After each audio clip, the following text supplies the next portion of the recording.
Nigel, thanks for coming on the show. Thank you. Thanks for having me. So you're best known for being the founder and CEO or ex-CEO of FanDuel. We're going to go into that whole story, how you kind of built that business into a really recognizable brand. But you've done so many different things. So just in your words, kind of who are you from a kind of 50-foot view? I'm a tech entrepreneur. I've been involved in startups for nearly 20 years. My very first one that I was involved in was a company called Flutter.com, which merged with Betfair in 2001. Did another startup after that, and then launched the precursor to FanDuel in 2007. So I'm now on, I guess it's probably it's a third one that I've launched, but the fifth startup I've been actively involved in. Wow. And because your background, so you people listening to this on audio or visually on YouTube, you've got an accent similar to me. Well, not similar to me, but different, and not American accent, basically. So where's the accent from, man? So I'm originally from Northern Ireland. Northern Ireland. County Tyrone. I'm actually from a dairy farm. Wow. Where my first job, I guess, was milking cows and feeding calves. Well, your family were involved in farming? Yes, very much so. Up until I turned 15, we were active dairy farmers. Oh, wow. But our family got out of it. It's not a great business. Yeah. Well, that's cool, Matt. We'll go into that in a little bit. But I did kind of want to kick us off. First of all, I want to say thank you to Listing Party and Canal Street Market for hosting us today in New York. But look, you've done so many really interesting things, and I kind of want to take some of the lessons away. And like one of the high level things we'll get into is, FanDuel became a huge success. In many ways, there were legal things that happened. You were at one point subject of a John Oliver episode on this week. Low point. Exactly, yeah. So there was a lot of high profile sort of stuff going on. So many TV ads. Yeah. But there's so much to take out of that, and even the stuff that might not have worked out as well. Like I think for someone who's now on their fifth, sixth venture, you've clearly learned so much, and someone listening to this can take something away from that. Yeah, absolutely. A kind of before we even really get into that, like tell me about like moving to the States, because like that's always something that someone listening to this has kind of experienced wherever they live. Maybe that's just where they're born, but there is this feeling of coming to the States, like especially as a British person. Yeah, so we moved to the States, to New York, just under 3 years ago. We've always, since the first startup that I launched, which was HubDub, we always were very focused on the US. HubDub was uniquely focused on the US market. FanDuel was exclusively focused on the US market. And so it wasn't, we were actually simplifying our life by coming here because we were working in the US, even though at the time I was living in Edinburgh. And so the change from a professional point of view was actually made my life a lot easier. The shift from a personal side, I loved it. I love New York. I think it's a great city. It's very different from Edinburgh, where I moved from. But we love it. Kids really adjusted very quickly. So it's, but it's still, it's funny, like my wife often says that, if we spoke a different language, this place would be very foreign. Yeah, really? It is very different. A lot of things are very different. And still, even after 3 years, there's things that we getting used to. And you said you lived in London as well, right? I lived in London for about 10 years. That's where I was involved in Flutter and Betfair. Yeah. And actually, for people that don't know Flutter, what was it? So Flutter was an online bet. It was a person-to-person betting site. And we described it as, at the time, as an eBay of betting, or you could bet with anyone on anything. We pivoted into becoming a betting exchange, and then we merged with Betfair. And Betfair is more of a New York Stock Exchange of betting, in that you can bet, but it's a more of a financial transaction. And that went on and be phenomenally successful. Actually, quite ironically, very recently, Betfair, which is now a holding company because they merged with another company called Paddypower, has actually changed its corporate name to Flutter. Oh, really? Yes, that's its new so name. Funny. Flutter, for American listeners, is actually a British term for a bet, a flutter. So they actually, because they have all these brands like Betfair, Paddypower, and now FanDuel, my most recent company, they said, look, why don't we have a corporate name that's separate from all of those? And so they went back to Flutter, That's so which funny. was a company I was involved in 20 years ago. How many people were there when you got We got acquired. Yeah. So Flutter was a very interesting story. It was actually founded by 3 American entrepreneurs who'd moved. They said, "Hey, we're going to do online betting, like eBay." And they looked it up and said, "Wait a second, it's illegal in the US." Wait a minute. So, but that didn't stop them. Phenomenal. They got on a plane. They flew to London, and they said, betting has been legal in the UK since the 60s. And they said, "We're going to do it here," which is just amazing. And they launched Flutter. They raised. Actually, don't know how much they raised, but I think 30 or 40 million. And they had a pretty good run, and they ended up merging it with Betfair. And so it was about, I think the Flutter shareholders owned about a third of that merged company. They did very well because Betfair has gone on to become, I think they're valued at about 8 billion now. So yeah, they're kind of like a huge success story. Huge success story in the UK, yes. Yeah. That's great, man. I think it'll be really interesting to hear the kind of differences from a business point of view from Europe and US absolutely. as well a little bit later. Mm-hmm. But thanks for that background. And just you mentioned HubDub as well there. So I think you just so mentioned in 2007, I was in I'll just say dull corporate job. It was a regional press company. I was just bored out of my mind, and I really wanted to be an entrepreneur. We'd just bought a house. We had a huge mortgage. We had 2 kids. So it was not a terrible time to decide to jack it in and become an entrepreneur, but I knew I wanted to do it. And so I basically said, right, I'm going to go and do it. So myself, my wife, and then 3 other co-founders, we decided we were going to launch this product, which was a prediction market. And the idea was that you could look at any news story and you could create a market around it. And then people could trade predictions, and these were play money predictions, and it would be about the engagement in that story that we would generate, and then our revenue model would be advertising on it.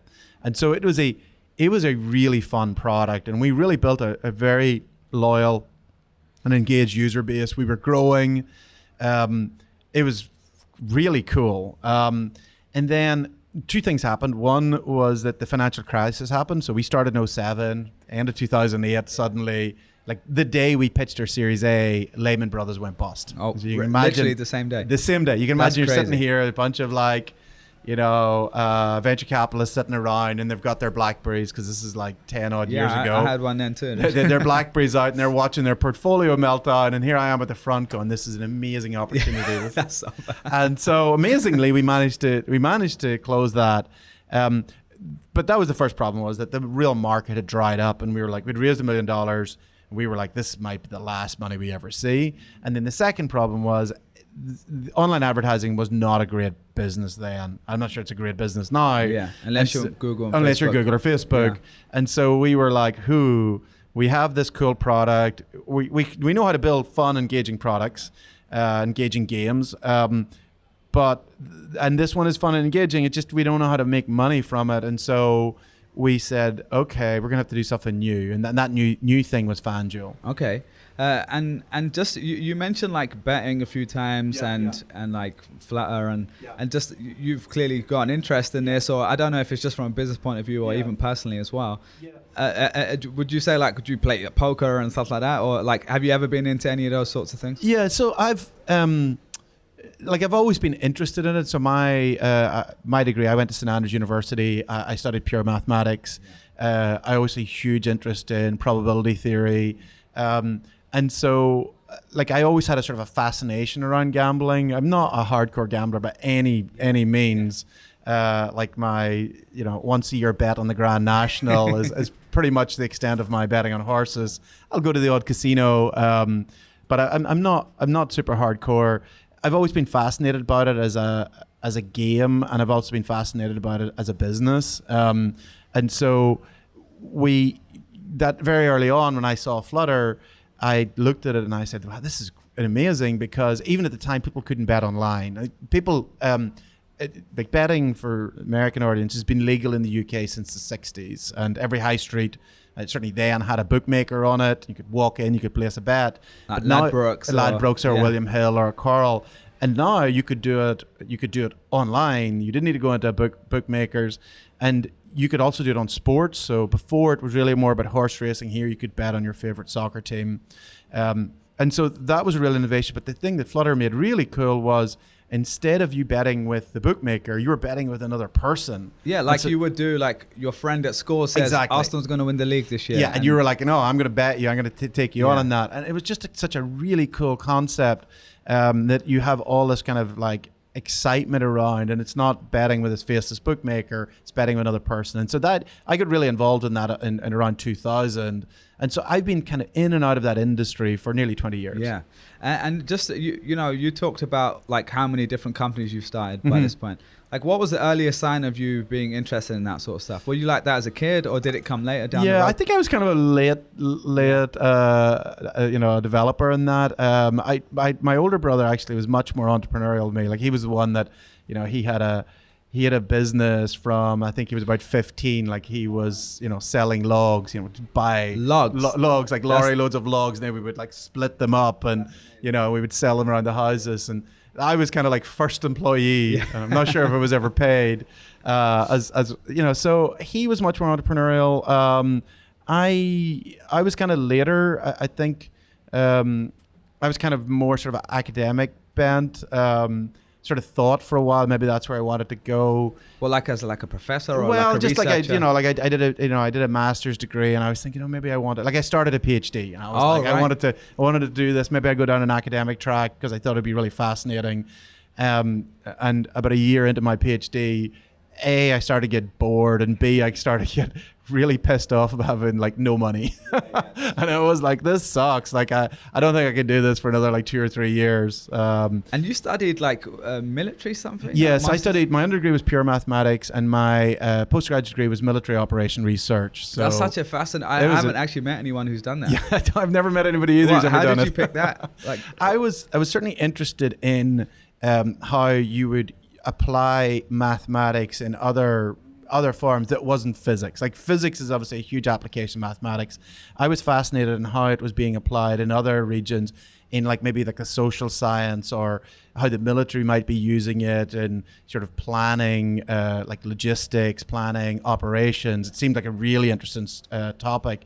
And so that's how I went into it. It still interests me, but I was like, the vows of poverty didn't gel with me, and so I got out of it at that point. And so like for the sake of time, we'll fast forward to FanDuel, because I think you've got so much more that's happened since then as well.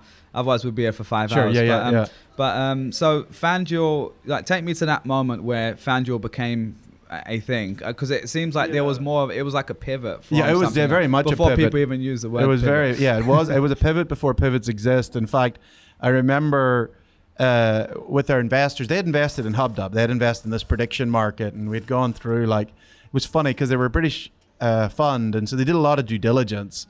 In, like, I remember, like, way more than they ever do today. Like, then they went through everything. Like, they assessed our property. Oh, really? They looked at everything. It was like one of these kind of like really heavy due diligence. And we go in, and our first board meeting, and then, like, we missed our numbers, and then the second board meeting we missed our numbers again. And this stage, I was like, this sucks. I don't want to go in there every week, because I knew this product, HubDub, was not going to hit any numbers that was reasonable. So I said to the team, right, let's get out of here. We're going to go to South by Southwest. The entire team was 5 people. All right. And this is year 2007? This is 2009. In 07, we started HubDub. 09, we started thinking about doing something different after we'd raised the money. And so we go off to South by Southwest, Austin, which is a great event.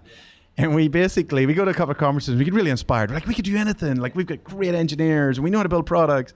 We just needed an idea. And so we actually we rented a house, which was kind of on the outskirts, and we all kind of crammed into it, and we sat outside, and we literally got Post-it notes, and we wrote ideas on them, and we stuck them up on the wall. And then there's a picture of it online. It's very funny. And we were literally, and you can see us all, and you can see the little Post-it notes, and one of those had FanDuel on it. And I always joke, if you could zoom in, you'd also see an app on your phone that could call your car, Yeah. An app that could, like, you could rent out an apartment. Those were the other ideas, but we decided to do the fantasy sports one. That's really interesting, because, like, you literally, so how many of you were there? There was 5. And you kind of, shooting the shit, having a good time doing it, but it was a bit more serious. Yeah, it was pretty, at the time, you think, like, we had raised $1 million, failure was very real. Like, it wouldn't have been, it certainly there would be no mercy acqui-hire. We would, certainly our view was that we would never raise money again.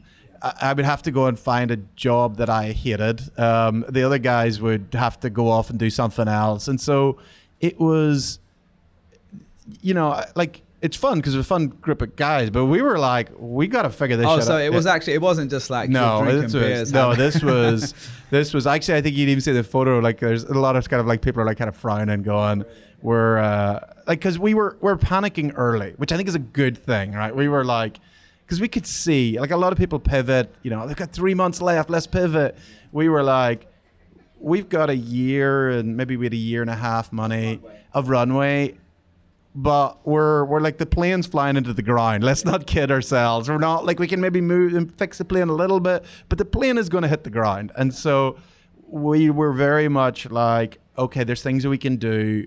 And we knew we were good at building games that people were engaged in. And so we were literally sitting around and going, okay, there's this fantasy sports thing. And, the funny thing is we'd never played it. Yeah. Like this was this market that was played by 25 million people in America.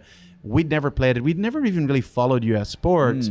Yeah, I think I heard you mention you'd maybe watch like 3-4 games. Yeah, maybe like total. So like I did, still don't really know the rules of NFL, but like it wasn't like I was a huge fan and I was like, wouldn't it be great if? And the funny thing was, so we had a customer service agent who worked on HubDub, and he came and hung out with us, and he played fantasy sports, and I said, what is that? And so it started a process of me like really drilling him, and I'm like, why do you play? And I remember him saying to me, and I remember him selling to me, and I was like, that sounds awesome. Okay, I'd like to play. And he was like, what is March? And I'm like, okay, I still want to play. Like, what's on, basketball? And he said, well, basketball starts in November. Yeah. If you want to play fantasy sports, you got to play, like, you got to start in November. And I'm like, what? You're telling me this game you can only start playing once a year? And I was like, that seems ridiculous. And then the next thing I was like, and how long does it take? And he said, it takes like 4 or 5 months. And I'm like, I have never heard of any game that takes like 5 months to play and you can only start playing it once a year. It seemed like the most ridiculous game I'd ever heard. And I was like, and so then I looked at it and I was like, this seems crazy. Like, why can't I just start playing any day, any time of the year? And I don't need to go and find like 9 other people to like put a league together. Why don't I just like jump on with other people online and just like play? That's interesting, just to point out, like, because you knew nothing about how it actually worked, it almost was like a good thing. Oh, totally. It was like you have fresh eyes. Yeah, and when we came into the industry, we went to the conference. They have a great conference every year called the Fantasy Sports Trade Association. And there would be people there who'd been in the industry, and they'd be like, now, don't worry about your game. I've got the game. And the game they would have would be like so immensely complex that he'd be like, oh, you've got so many points for this and that. And and they would love it. They're like, this is the best game. And we were like, look, let's build a game that someone like me who's a total noob can understand. And that's what kind of really grew the market, because we built something for someone who was kind of totally new, that I could see an ad, I could click on a link, I could download the app, and I could start playing. I could actually understand it. And so it was an advantage. But one of the really important things was for us not to think that we knew that we understood it. Like, we had to listen to our customers. And every startup I've found, everyone says listen to your customers, and you all say it, but who's so truly often, listening? Yeah. So often you don't do it. But whenever you don't really know anything, you kind of have to, right? Like, it's kind of like an advantage. And just an example, a bit later on, we launched the product in July, and it just like failed. Like, it just like went out and like nothing happened. I remember we got our first user and we were like so excited. We printed out the receipt from PayPal and we stuck it in the wall and we were like, wow, first user. And it was a big event. But then after that, like, it just like trundled. And I remember we got this user in and he sent me an email and he was like, guys, you got this all wrong. And I was like, what does he know? So I started like writing him this email, like, on, what do you know? And then like in an angry way. I was kind of angry. I was pissed off. Like, I was like, I'd been working like all hours. I was exhausted, and here's some user telling me that like all our products are wrong. And then I sort of like, I think I kind of deleted that and I sent him another email. And like, it turned out that he had played every fantasy sports game for like the last 10 years. And he was like, this is what you're doing wrong. This is what you should do. And I was like, do you remember what he said? Oh yeah, I know exactly what he said. So we had a game, the way the game originally worked was a snake draft. So I would pick a player, then you would pick a player, then I would pick a player, then you, and so you would go down as like a snake. And it's a daily game, right? So just for people who don't, so like my mum and grandma listen to this and they're wondering like, what's daily fantasy? Yeah. So fantasy sports, let me explain that. So fantasy sports, the way it's traditionally played is, start of the season, you and 9 or 11 of your best friends would get in a room, you drink beer, and you would put all, say, the football players. So this is August. We're going to play fantasy football. You'd put every football player, this is American football for British listeners, up on the wall. And you would go through and pick them. And if I pick Tom Brady, no one else can pick Tom Brady. And so I'd put together my fantasy team, which is a virtual team. And then I would score points based on how those players did through the season. Yeah. And then there's like a leaderboard. And there'd be a leaderboard between me and the other 11 guys, mostly guys, right? Like there's 90% guys this game. And so we would keep a leaderboard through the season, and the person who wins, accumulates the most points, would win a prize, because we'd all chip in $50, $100 start of the season. And so there's a prize pool of like $500 or $1,000, and the person whose fantasy team or virtual team does the best wins the prize at the end of the season. So the change that we made with FanDuel was, why wait a season? Like, pick your team today, jump in, go, and then at the end of the day, we win the prize. Yeah. And so when we first came up with it, and we said, well, let's do that snake thing. Like, you pick, then I'll pick, then you pick, then I'll pick, and we get down to our 11th player. And when I was chatting to this guy, he's called Tippy, he was like, no, that's not the way to do it. So the way to do it is give every player a price, depending on how good they are. If they're really good, their prices are expensive.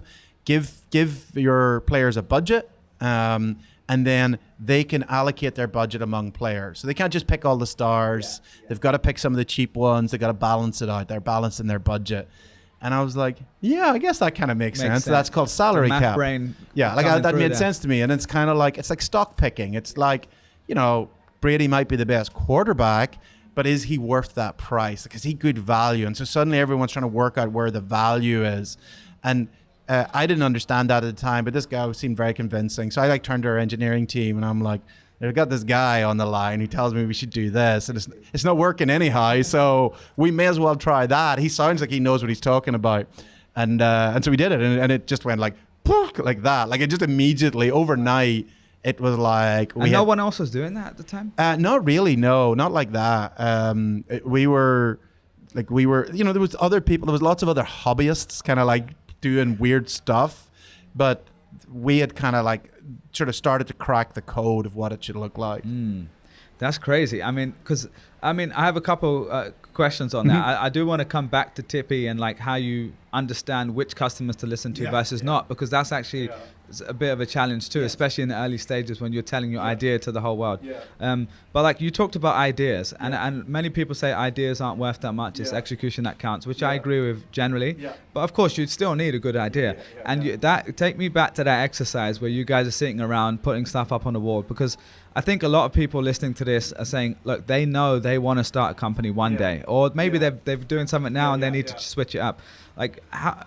It's that you made it sound so easy, right? Like, are there certain thought processes or thought experiments, or even some ways for you to kind of kickstart that idea of thinking of ideas that the world could be served by? Yeah, one thing, a piece of advice I've had, which I think is a great one, which is if you want to have good ideas, the first thing to have is lots of ideas, right? Because you want to have volume, and some of the best ideas sound like terrible ideas at the start, and so you kind of get into that mode of, and the best entrepreneurs I know, like they always have like lots of ideas, right?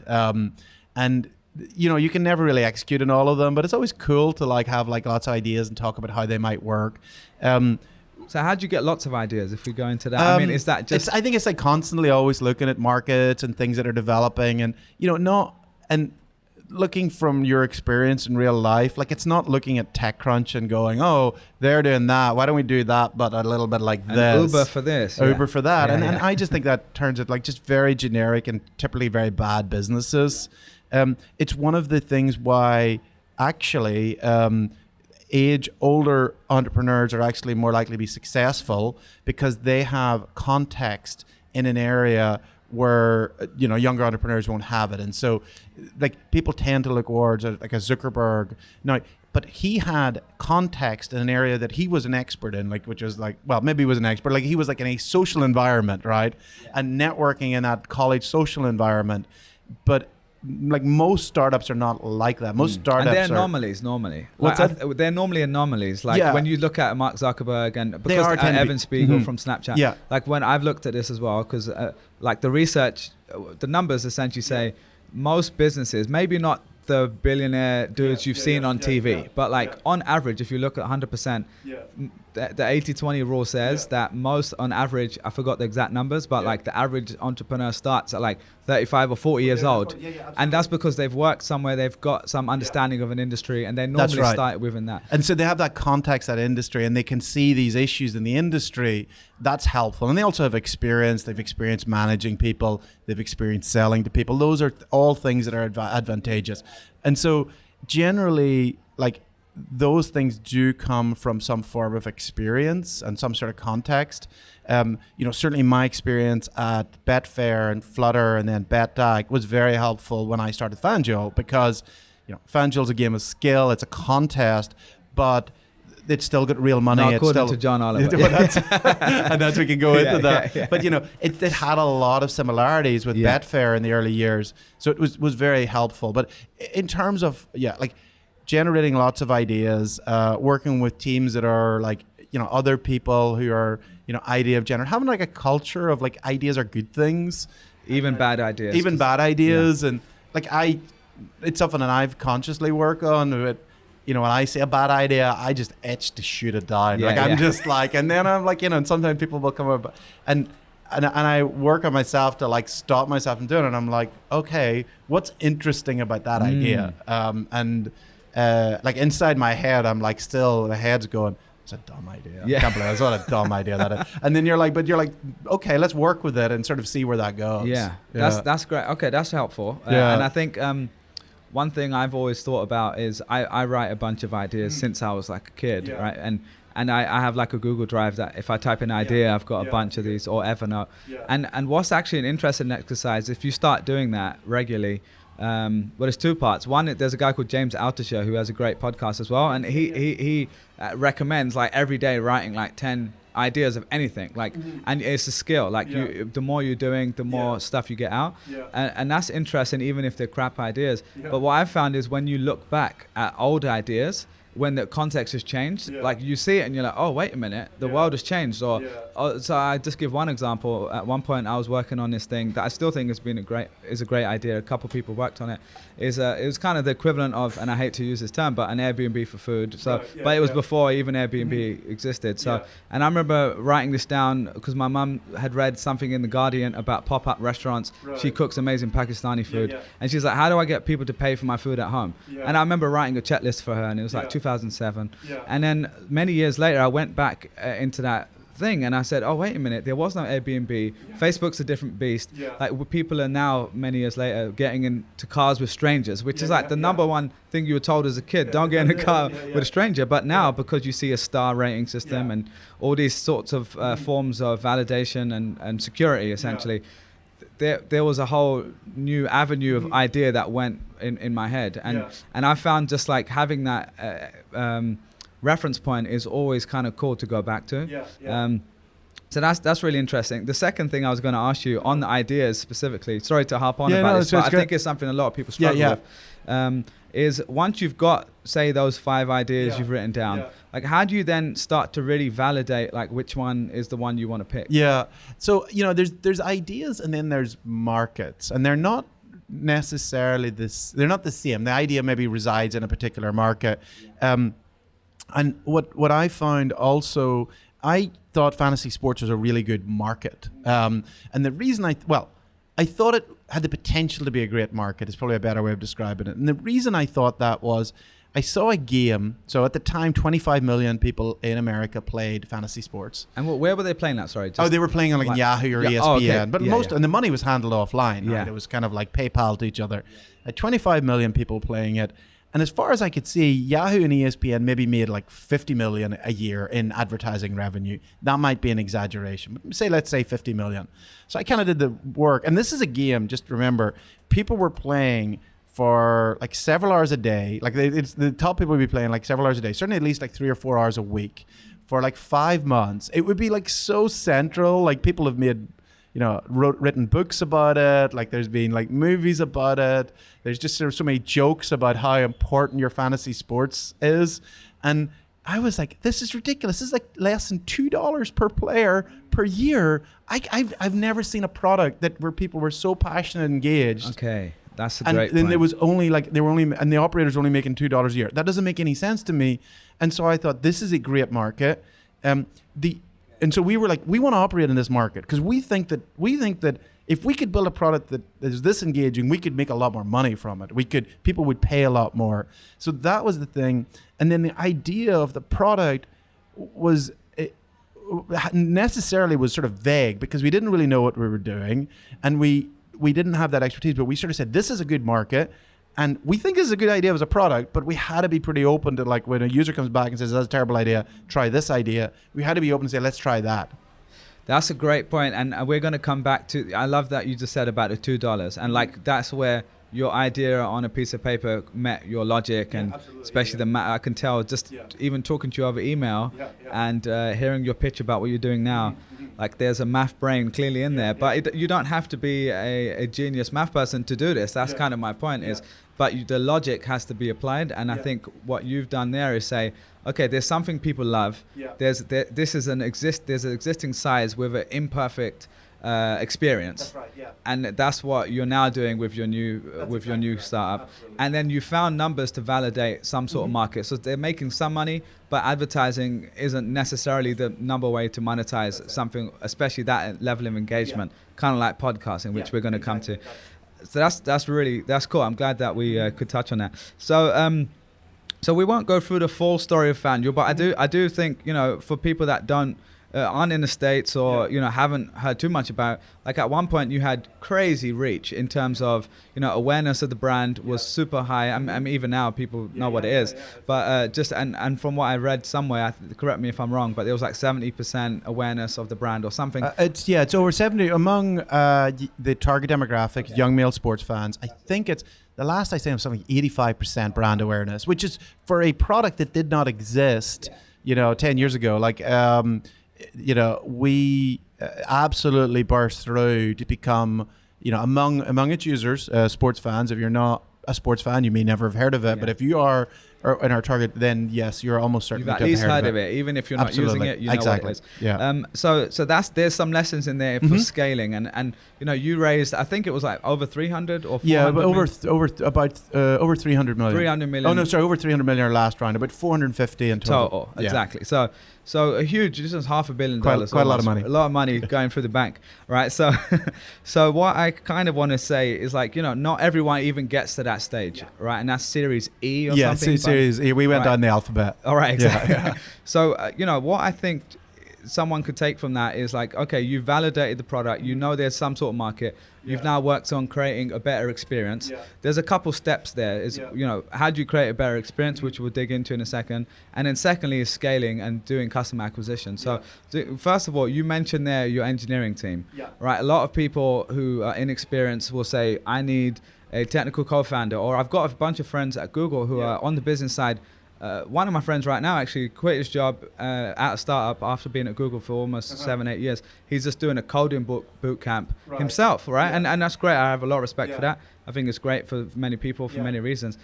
But I don't know. Are you a technical person? I'm not. No. Okay. So I've been more of a product manager. But I'm not an engineer. Okay. So that is a common question. A lot of people say is like, okay, I'm not a technical co-founder, a technical person. I'm not an engineer. Like, what value do I even have to bring? Which I think is ridiculous, right? But the second thing is, how do you then go and find those talented people to partner with?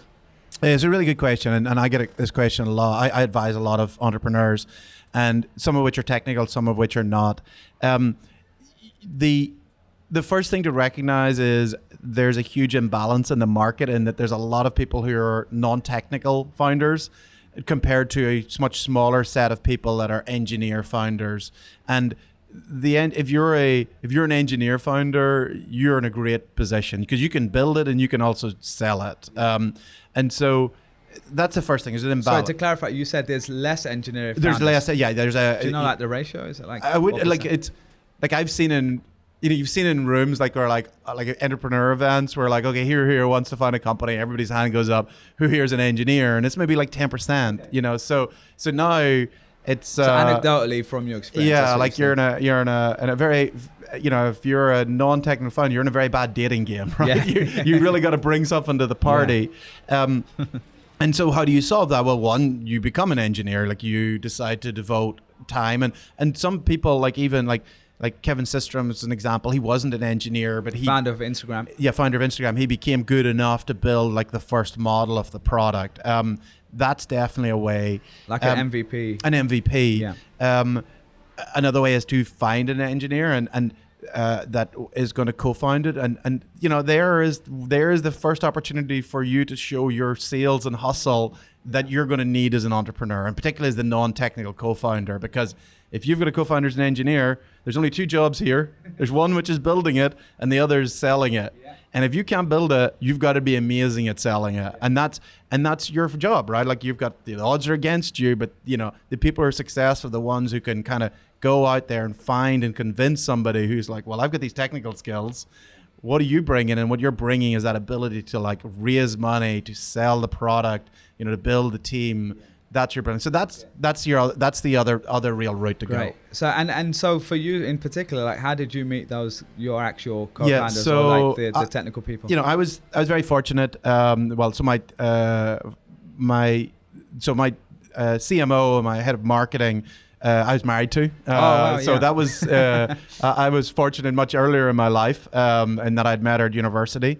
But my technical co-founders, I met at a networking event, and they had it was funny. They had a startup that was a kind of, they had started a sort of pre-Facebook, and it was like a Facebook type product. What was it called? It was called Group It. Group It. Okay. Group It. And so which event was this? This was like a startup event in Edinburgh. Like I met him in a bar. Oh, right, great. So people ask me where I met him in a bar. And I didn't meet him at a bar, but it was at a networking event. So it wasn't quite like randomly met him at the pub, yeah. And these guys were great. Like they were technically strong, but they had already founded a company. Now, that product wasn't working. And somebody asked me, he said, who's the best person that I could get as a co-founder? And I always say someone who's at a failing startup. And he said, why is that? And I said, because they have the experience, and they're also, if they want to do it again, they have the grit, because startups are really hard, and if you take somebody out of a big company where everything works, and somebody comes around with their lunch every day, and you put them in a startup where nothing works, and they, like nothing works, not everyone's going to survive. But if somebody's had that experience, then they are ideal. And so my co-founders were ideal in that they had already had, a couple of years of eating glass, like of just the pain of nothing working.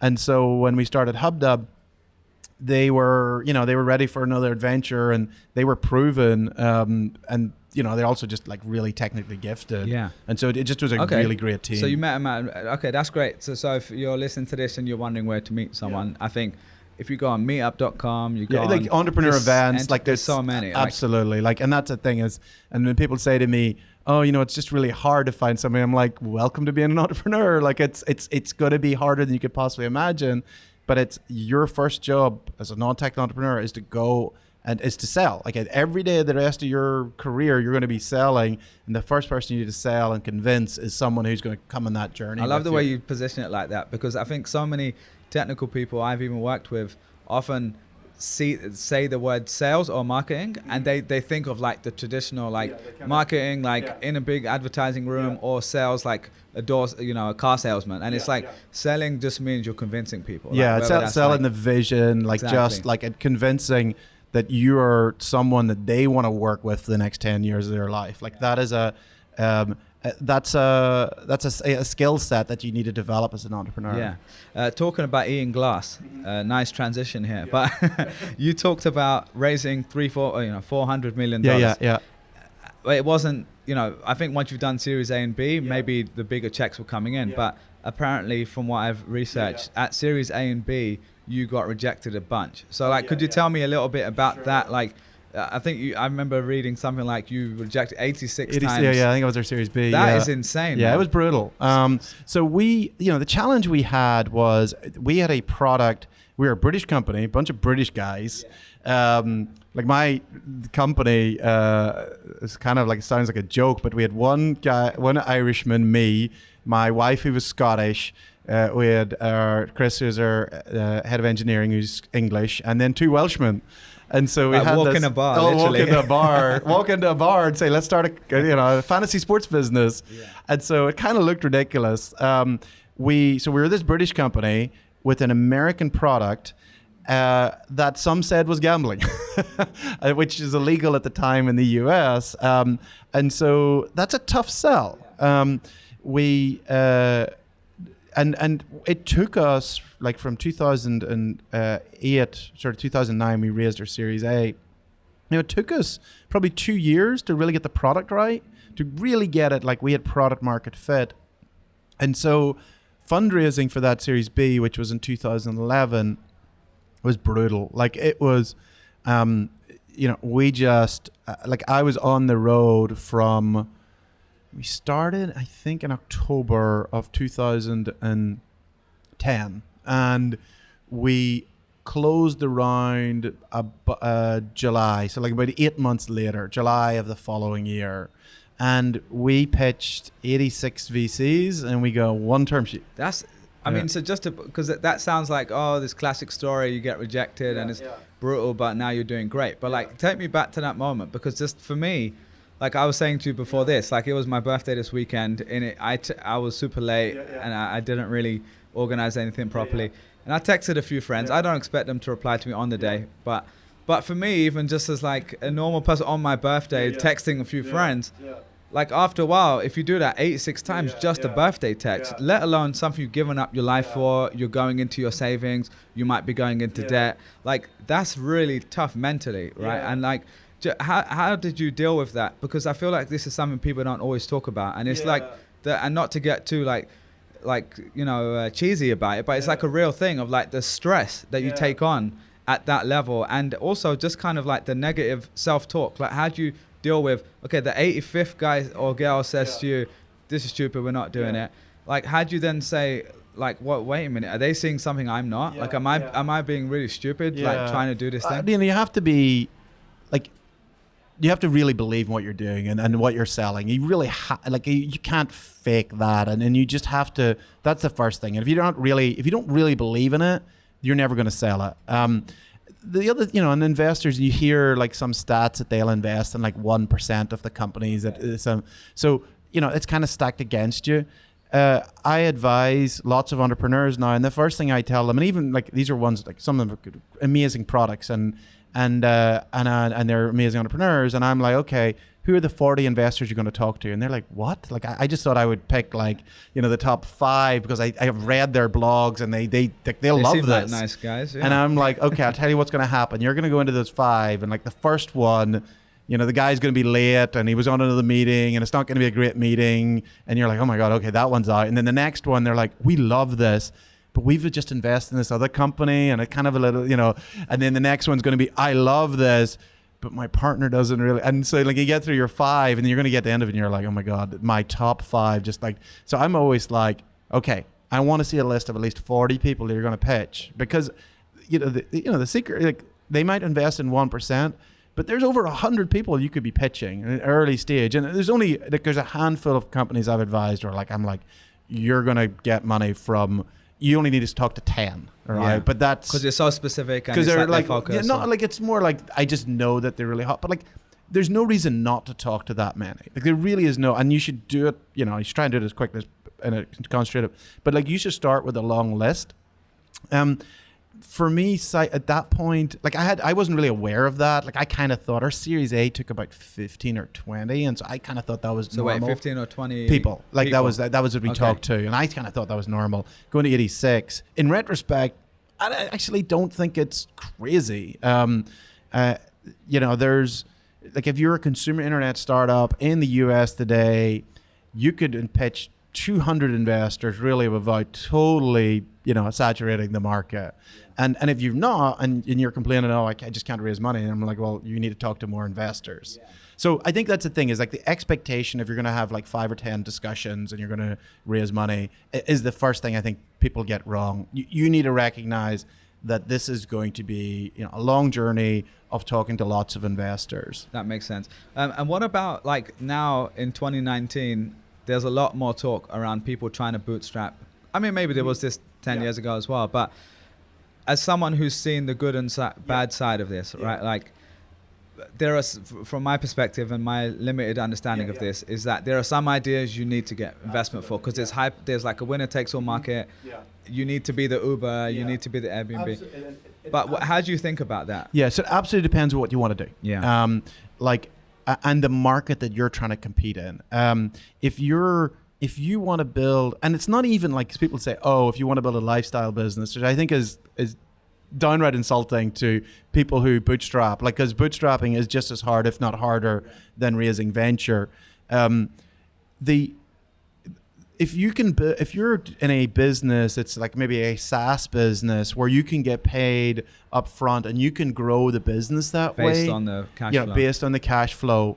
And your competitors are not venture backed, then that is absolutely a very valid way to build a very big business. It's not just like, obviously if you want to build a small business, that's a way to do it. But you could build a very large business, and many businesses are built that way. It's funny, as one measure of wealth, if you look at the people that own professional sports teams and or have bought them in the last sort of 15, 20 years, I can think of almost no venture-backed entrepreneurs. Maybe one or two. But most of them, like, for example, Shad Khan, right? The great example. He came from Pakistan when he was 17. He now owns the Jacksonville Jaguars. And he manufactured and sold car parts. And he grew that business over like 40 years, and he still owns it. And it's like he's a multi-billionaire now. Now, in no way was he is that a lifestyle business, right? That's and no way was he not ambitious. He absolutely was. And he owns his business 100%. But in his industry, I remember talking to him about, he said, no one would ever give me money to build this business. And he said, and no one would give money to my competitors. And so he could do that. For us with FanDuel, this was a business where, like, our nearest competitor, DraftKings, has to date raised $1.2 billion. And the competitors that we had that didn't raise, that bootstrapped, well, you don't know their names. And so that was the thing. Our market was, a market where you had to go out and raise money if you just didn't want to be like dust. Left behind, yeah. And so so it very much depends on the market. And it also depends on what you want to do. Like if you don't want to raise venture, then you shouldn't build a daily fantasy sports business. You should build it in a market where, generally unattractive markets where venture capitalists don't want to invest.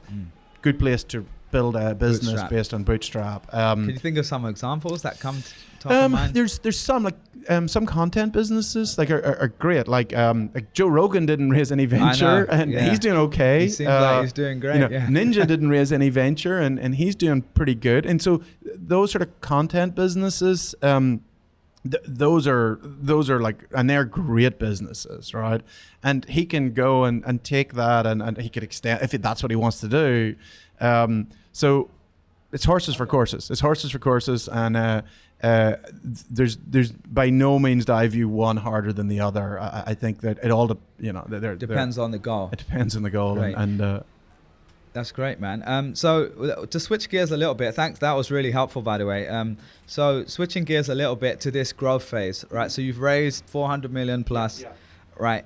And you're trying to get this as much share of the market as you can. Yeah. Both you and your biggest competitor, DraftKings, are trying to acquire customers as effectively as possible. So, like, one of the things I heard you mention before, which I loved, because at Google for a long time, I worked with a lot of companies that were, some established companies, but a lot of the time they were startups. And when you speak to technical people, especially, I found on average, a lot of them would say, oh, all I need to do is create a great product and everyone's going to come. And if I have to spend money, that means my product's not good enough. And that's ridiculous, because like Apple spends money, so does Nike, so does Uber, right? So, and I think a lot of people just don't fully understand how it all fits together. So I remember hearing you talk about like going viral in air quotes is kind of like, first of all, it's not a great strategy, right? But secondly, I love the nuance that you brought to that. And you talked about the difference between a paid for product and a free product, and maybe a freemium product in between. So could you just share your thoughts on that? And I haven't heard anyone talk about it. And we were, in early years, we were as guilty as that thinking as anyone. And in fact, you know, it was funny, there was early on where it was like 3 ways we were going to grow. And we had like this 3-pronged strategy.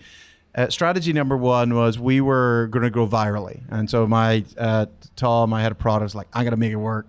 And then the second strategy was we were going to do business development. We were going to partner with like CBS and ESPN, and we were going to do a revenue share with them. And then the third way, which isn't really a strategy, was our CMO, my wife, was like, just give me like 30,000 or 40,000 and I'll go and create an ad campaign and we'll advertise. And I remember we were thinking, what do you think this is? Like, you know, the 60s? Like, this is like a bar of soap. This is a technology product. And she was like, look, advertise, it might work, right? Like, what was her background, by the way? How did she had a marketing background, but she didn't have like a really consumer marketing background. She'd worked in consultancy. But this was pretty new to her as well. But she had a hunch that, you know, if you want people to find out about your product, maybe we market it. You have to go where they hang out. And we also became real students of marketing and advertising. And I'd consider myself a real student of advertising. And it's actually a topic that I love, and really could talk at length about it. But so the success of those strategies, so the first one, viral, like complete failure. Like we had a K factor of like, a K factor is a metric of how many users you bring in that invited, how many users do they bring in? And so really great social products at the K will be over 1, means it's growing virally, and best ones are like growing a K factor of like 2 or 3. K factor at FanDuel early on, I think it was like 0.1. Oh, wow. So for every 10 users, we'd bring in 1 user. Yeah. And we did a lot of work and trying to like get people to refer a friend.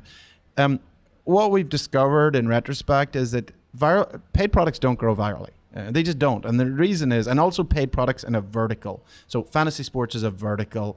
Facebook is a horizontal. In that, by horizontal, I mean everyone I know might want to be on Facebook. Or in 2009, they wanted to be on Facebook. Maybe not today. But, you know, it's horizontal. My granny, my niece, you know, they're all on this one product.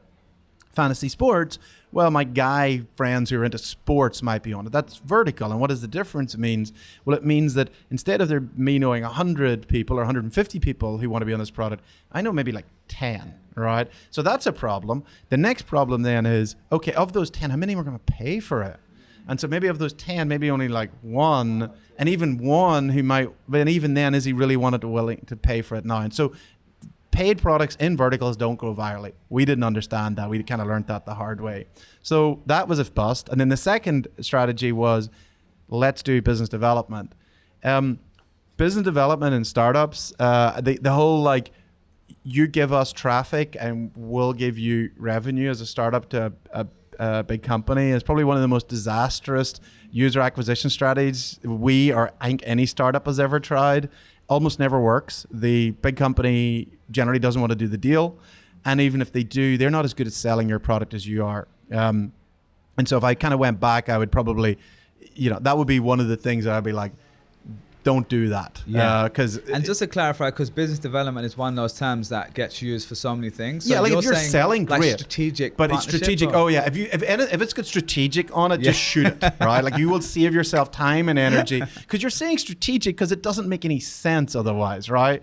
Because if it's a customer, it's a customer, right? You say strategic because it's a big customer, but if it's a strategic partnership, it really means that it doesn't really make any sense, right? Like I would say, where I've seen it, where it has worked, and the only reason I say this is because I've worked in both sales and the equivalent of what we called, let's say, charity water brand partnerships, right? Someone might have tried to say strategic once upon a time, but essentially, and the difference was sales was like, I'm selling to a customer, I'm selling, but like it wasn't normal sales, it's like consultative sales. So you're kind of helping them grow and then they spend more money, right? That's how it works. On the partnership side, where I've seen it work is like and I hate to use this term, but like there's an incentive for them, right? So like, especially with a charity, and we were kind of when Charitable still is a cool charity that's quite rare and it stands out. So the partnerships we had done, we had over 100 brand partners, and they were partnerships where sometimes they wouldn't even shout about it, and so there was still a benefit for them. But a lot of the time it was like, I'm trying to think of like Humble Bundle. Have you? Because you're in that. So most people listeners don't know what Humble Bundle is, but they're several. I forgot the numbers, but they've raised like several $100 million for charity by this point. But they've added a layer of cause and charity within their whole platform. And for us as a partner of theirs, they were going to gain from the fact that we are going to give them great marketing assets, and that sort of stuff. It makes their customer base, it makes them stand out, and for us, then we get money as a charity. So I don't know if that's different. I would say there are scenarios where I've seen it work, but if you haven't figured out how to sell your product, no one else is going to figure it out for you. And that's kind of like this. It's this it's a startup delusion, which is, well, they have traffic, and if they just give me some of their traffic, then this will work. And that's I've worked with so many startups who are in that delusion. They're like, if they just give me this traffic, it won't cost them that much, and we can make this work. And the honest truth is, if you don't know how to sell it, they won't. And so that failed. So now we're like 0 for 2. And so the third viral strategic partnerships, not just partnerships, strategic partnerships. And the third one was more advertising. And so actually one of the first channels we really pushed on was radio. And so this is 2011. Okay. So and our first marketing budget was $30,000. And it was a radio ad. Why radio?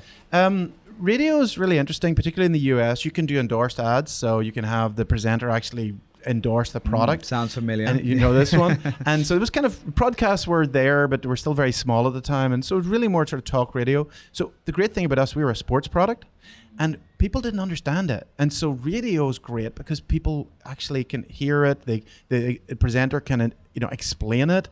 Whereas if you have a display ad, people are like, I don't know what this is. Whereas a radio ad, it's like, hey, I'm playing in this fantasy sports league. Love you to come and join, right? Like, and what is it? And explain. I can pick a team. I can win enter fee, win a prize. And so radio is just such a great way of explaining a new product. And it's attention. Yeah, and attention. People are listening. People, especially, you can't fast forward. Your grip, and you also trust the host. All right, there's this kind of like personal engagement between the host and the audience, and so it is probably it's an advertising format that I love. I've always loved radio, and I think especially for a consumer product, and there's a target for you, like you said, is sports. So you can go to specific channels that are very relevant. Or nowadays, sports podcast makes a lot of sense. And I'll tell you, I'll tell you while you're there, I'll tell you a very funny story about radio advertising. So pretty early on,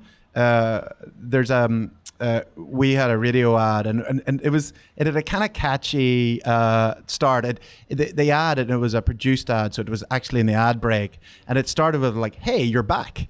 So it kind of sounded like it was like going back to the show. So like, because people really tune out during the ads, they're like, "Hey, you're back."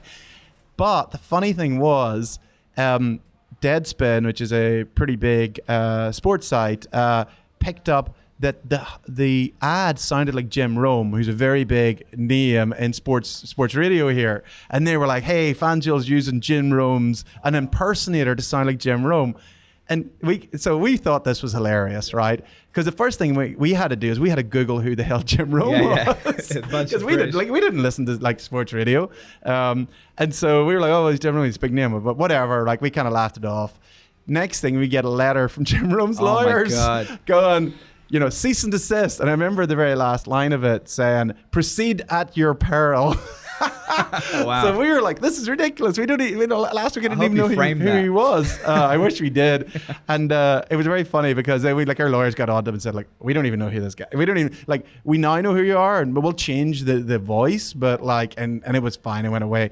But 12 months later, because we had ramped up our ad campaign even more, we get this letter from his agent saying, "Hey, we see you're doing a lot of radio advertising. Jim would love to do some work with you." And that's hilarious. Yeah, that was really funny. And so which we replied and said, actually, we don't want to do it because we've already got somebody who sounds just like him.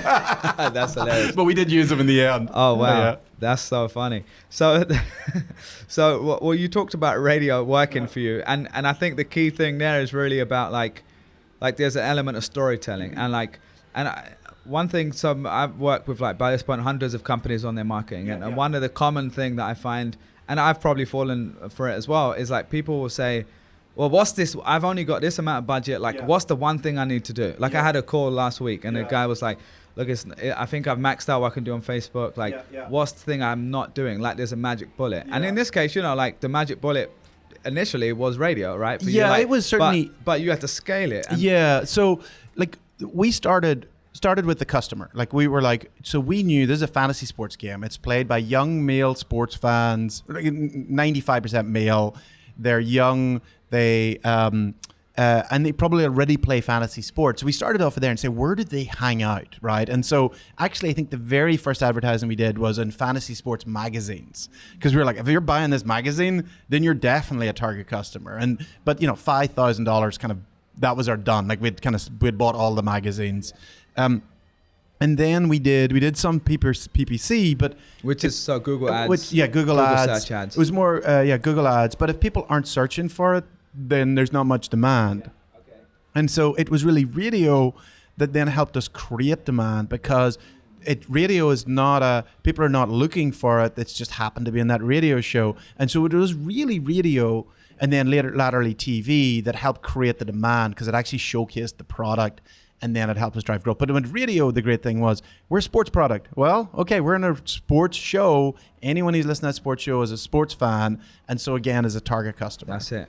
And that makes so much sense. And I think what you're kind of describing there in a business school context is the funnel, right? And in a marketing funnel, there's upper funnel, mid funnel, bottom of the funnel. There's a million different things you can get too technical about for no reason. Really, there's awareness, there's making someone consider you or interest, and then there's action or conversion. So what a lot of people do is they say, oh, I'm going to run Facebook ads, I'm going to run Google ads, and I've got this budget. And in your case, the objective was different, because people didn't know that this thing existed, really. You were kind of creating a market. Whereas if someone is searching for flowers on Valentine's Day, you don't need to convince people that you can give flowers on Valentine's Day. You just need to capture what's already we there. had to create a market. Exactly. This market did not exist. The product didn't exist. And when it did exist, people had no awareness of it. And so we needed to actually tell people, this exists. Look, this thing exists, and it's really cool, and you want to play it right now. And so that was, definitely a process of how to kind of create a marketing strategy around creating awareness, creating desire, and then converting them. It was pretty involved. And did you think, and just because you mentioned you could talk about this all day, and so I really enjoyed this too, so we'll go into it a little bit more.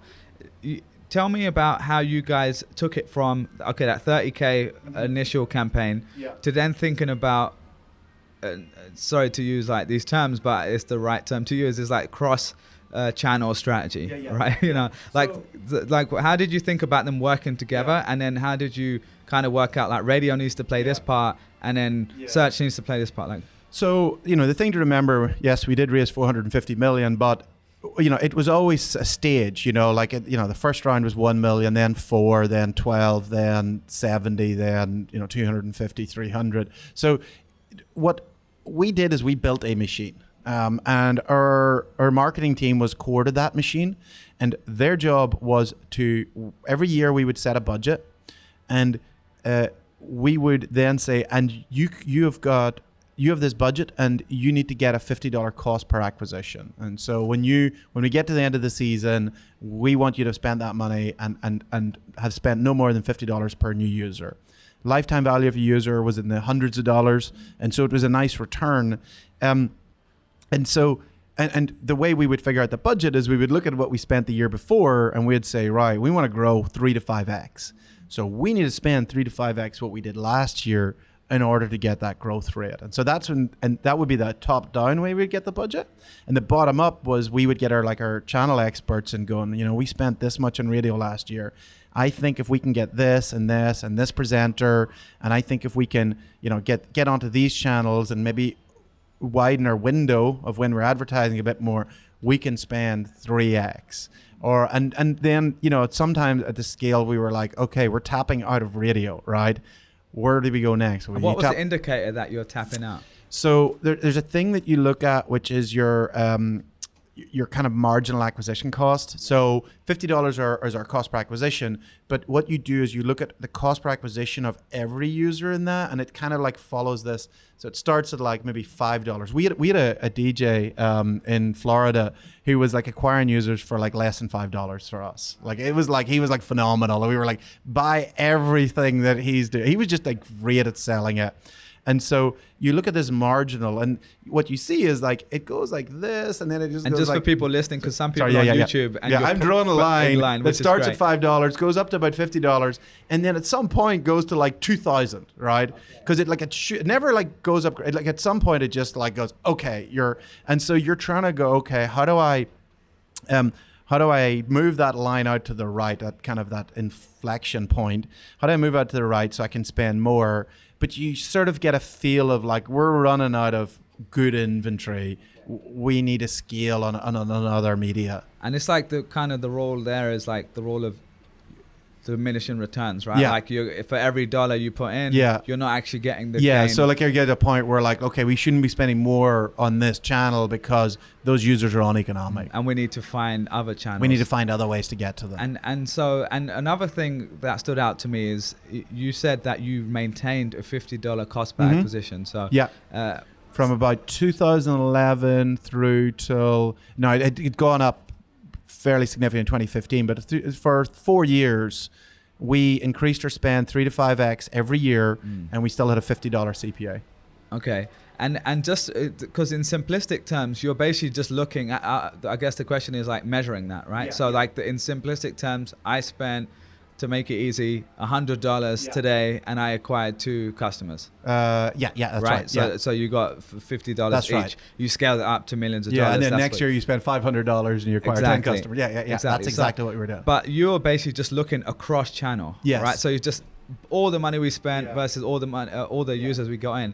What about getting more granular and saying, okay, radio versus TV? Because really it comes down to, like, the big challenge there is they're working together, right? That's right. Yeah. No, that's radio costs X amount, and then it makes your Google search result paid brand keyword ad cheaper because more people are searching, there's less competition. So like, how did you think about that? So that's a really difficult problem for which there's no perfect solution. Like advertising's, it's a science, but they're also very much an art form.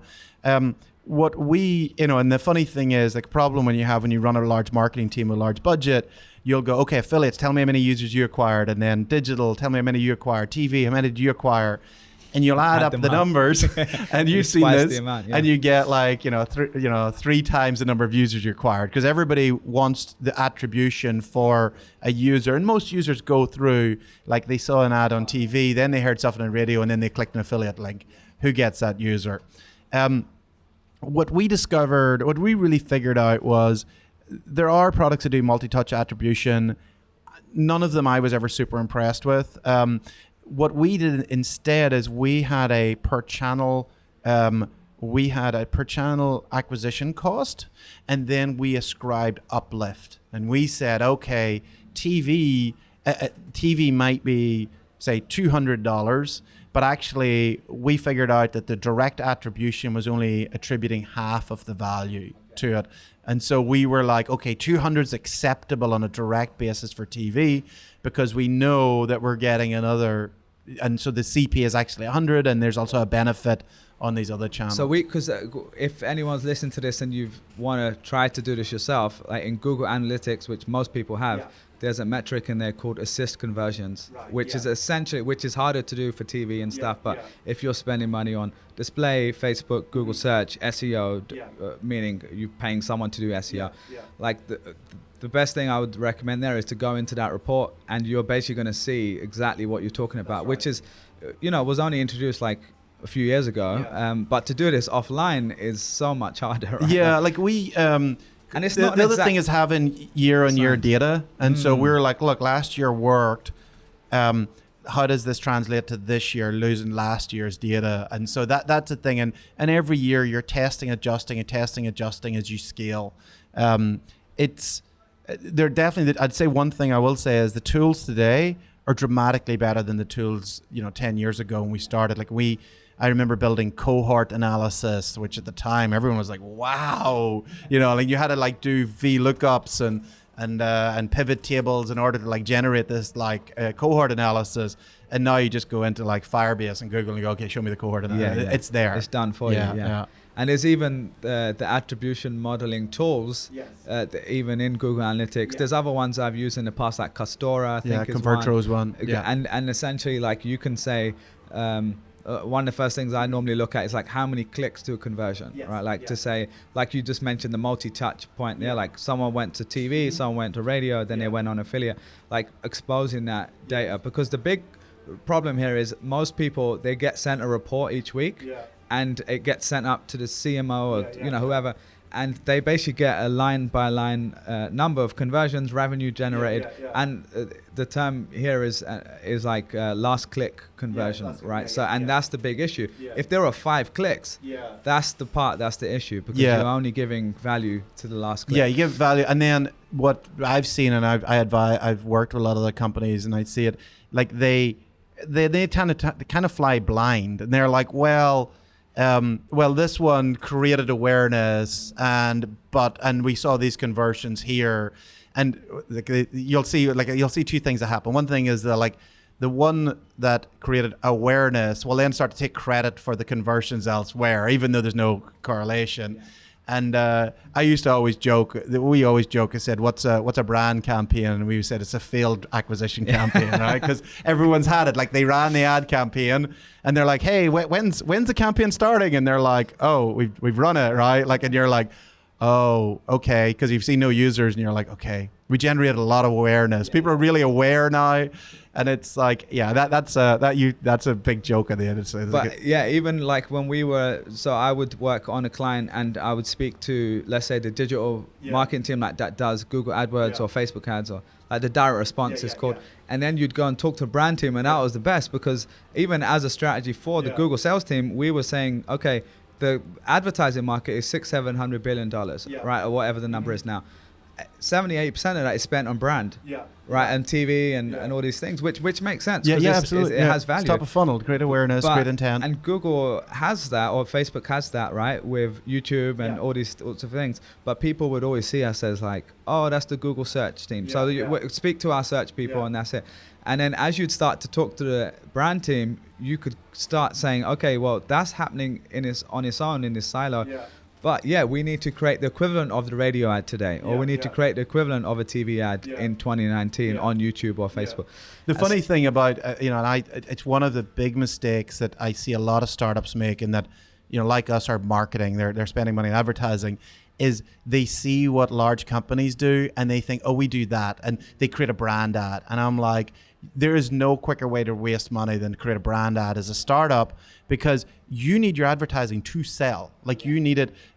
Somebody, is a friend of mine who is a very, very seasoned marketeer, and he's now the CEO of a very large food company. And he says, or fast food chain. Are you allowed to say which one? Or yes, Yum Brands. Oh, okay. Yeah. So he was it's funny. He was the guy who it's a guy called Greg Creed. He was CMO of Taco Bell, and he was the one who shot the Chihuahua. Oh, because the Chihuahua was iconic and everybody loved it.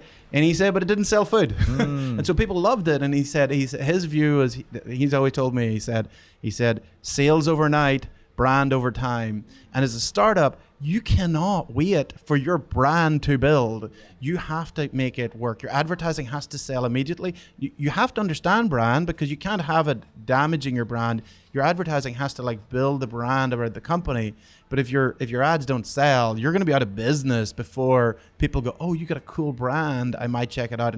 And some of the best startups today, people see their brand advertising, but they don't see the performance stuff going on below the hood, because they're Stitch Fix is a really good example. Stitch Fix is an incredible performance marketeer, but people see the brand stuff and they go, oh wow, look, great brand, and they're like, yeah, it's delivered by performance marketeers. They understand, that brand, that ad, they understand where that goes in the funnel, where that drives users. And I think that's to your point earlier, they have to work together, and even, but I think just to make sure I understood, like the nuance of your radio ad, to Yeah. me, in a traditional way, that is not bottom of the funnel either, though, right? No, like, it's create awareness and intent. But your point there is like you're still selling. You're still Oh, there's yeah, still like a call to we're- action. yeah, there's a It's call to not action just at the like end. here we're drunk. Yeah. We're sorry. Like FanDuel. those ads actually were, we actually intended with those ads to bring them all the way through in one go, and like just say, you've never heard of this. Oh, it's cool. Wow, this is why I want to play it.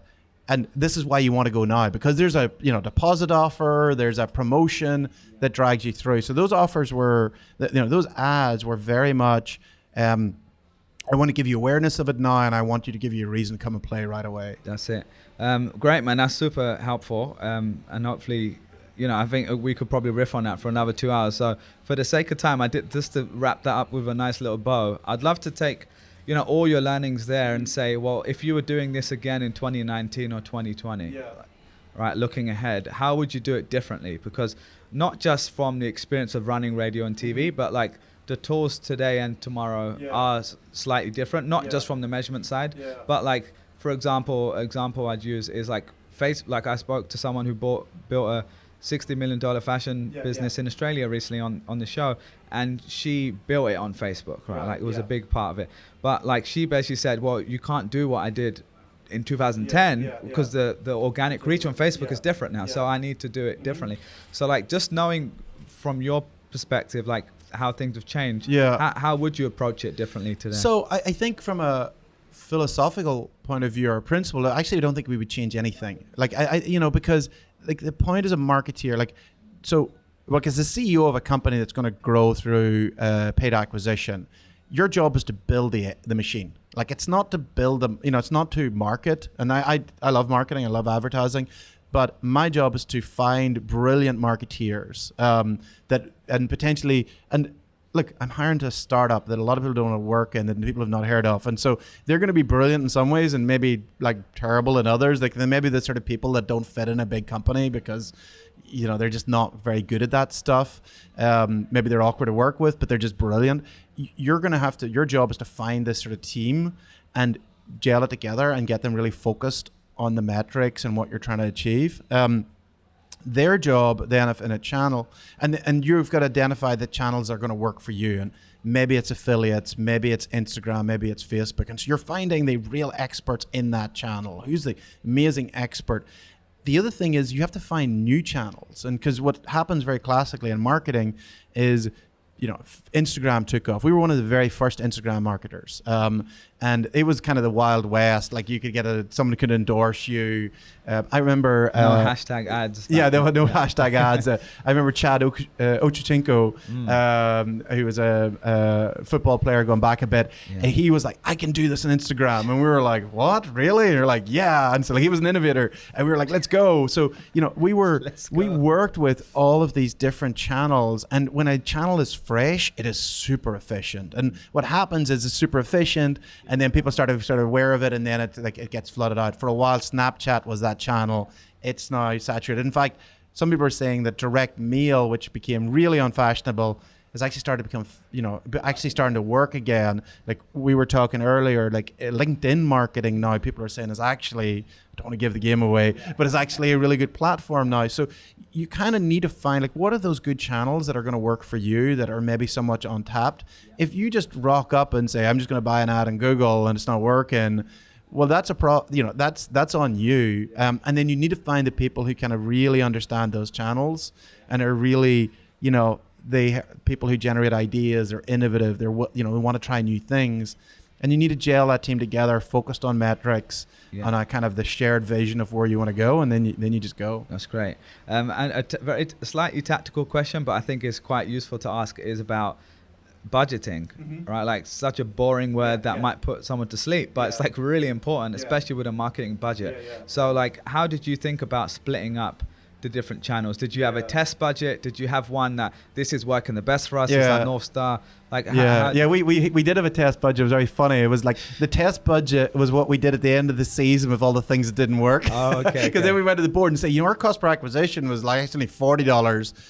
But then there was all these channels that we were like didn't work, and so they like some of them like $1,000 CPA. That was our test stuff, but we didn't know before. So you kind of beforehand, you have your proven channels, and then you look at it and you say, can we do 3x what we did last year? Kind of work that through. And then they're okay, we got these couple of other channels, no idea if they're going to work. Let's allocate like 20% to those. And then you kind of roll it, test what works. And if they work, then in season, you're like, okay, let's hit it. Let's hit more of that. It's working. Let's buy more. Yeah. And then the other ones that maybe not working, let's dial back on those ones. How many people were in that team, by the way? Oh, and did you work with an agency? Yeah, so on day one, it was one. Yeah. It was our CMO. Your wife? And my wife. And then at peak, on the acquisition side, which is really what we're talking about, it was maybe, actually, funnily enough, in 2015, when we peaked, we spent $250 million in acquisition. It was still a pretty small team, like only like 15 or 20 people. Oh, wow. Even that, like it was. And what was that made up of, like analysts? Yeah, it was like kind of, you had channel experts, and then you had like people working for those channel experts. We also worked with agencies for each of the different channels, like produced radio, endorsed radio, TV. Digital was in-house, affiliate was in-house. It's funny enough, the people who did that actually have both gone out and set up agencies because they're just really experts at it. But it was a fairly small team that was spending in that enormous scale. That's crazy. That's crazy. It's 250 million US. Yeah, 250 million. I think it was on the acquisition team. It wasn't more than 15 people. Like it was. Wow. But like I think it maybe took years of their life, to be honest. That's super helpful. Just the last question I have on that, and this has been super helpful, is more in depth than I've gone in with other people, is thinking about in-house versus agency, right? And you just talked about how you chose agencies for some parts and not others. This is a big philosophical question that people have varying ideas on. So like, how do you think about that? Yeah, so we used agencies, and some agencies have been amazing.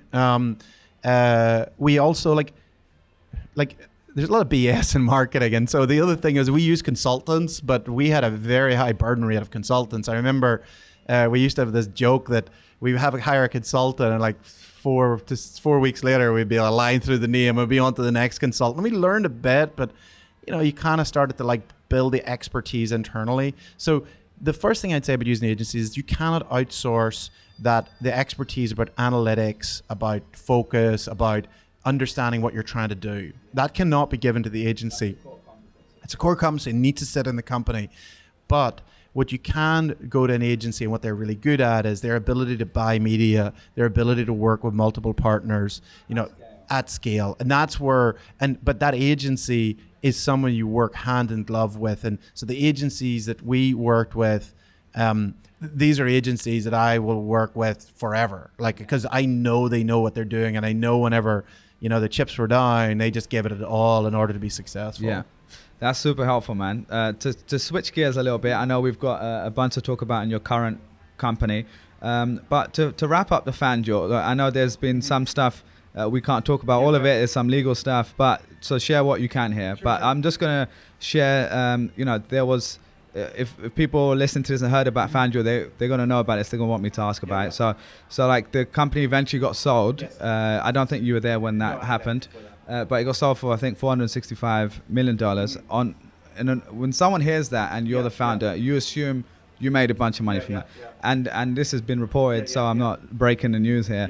But there were reports from like Recode and stuff that you wouldn't necessarily have made what people might think from that.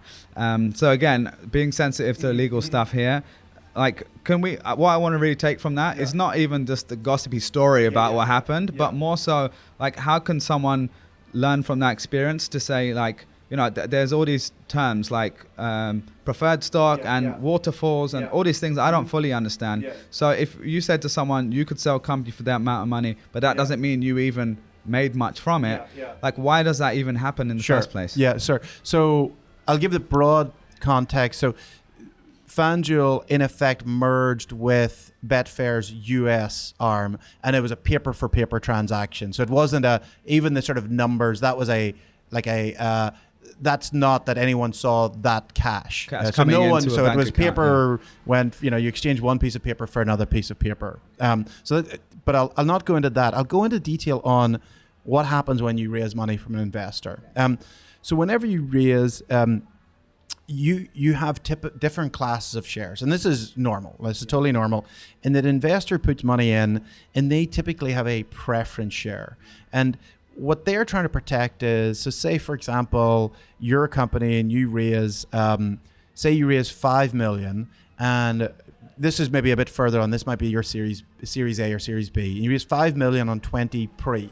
Pre meaning the valuation of the company before. And actually, let's go a bit earlier because it's a bit more of a real example. Say, for example, you raised 2 million on a pre-money of 8. So you said that. And could you clarify what does that mean for people? Like pre-money on 8. What does that mean? So, for example, say you and a partner get together, you come up with an idea, you start building something. It's really cool. Investors love it, and they say, "Okay, we're going to value what you've done to date as worth 8 million, and we're going to give you 2 million." And so they're going to own 20%. And you and your co-founder that's 20% of 8 million. And you're going to want to own 80% of it. Yeah.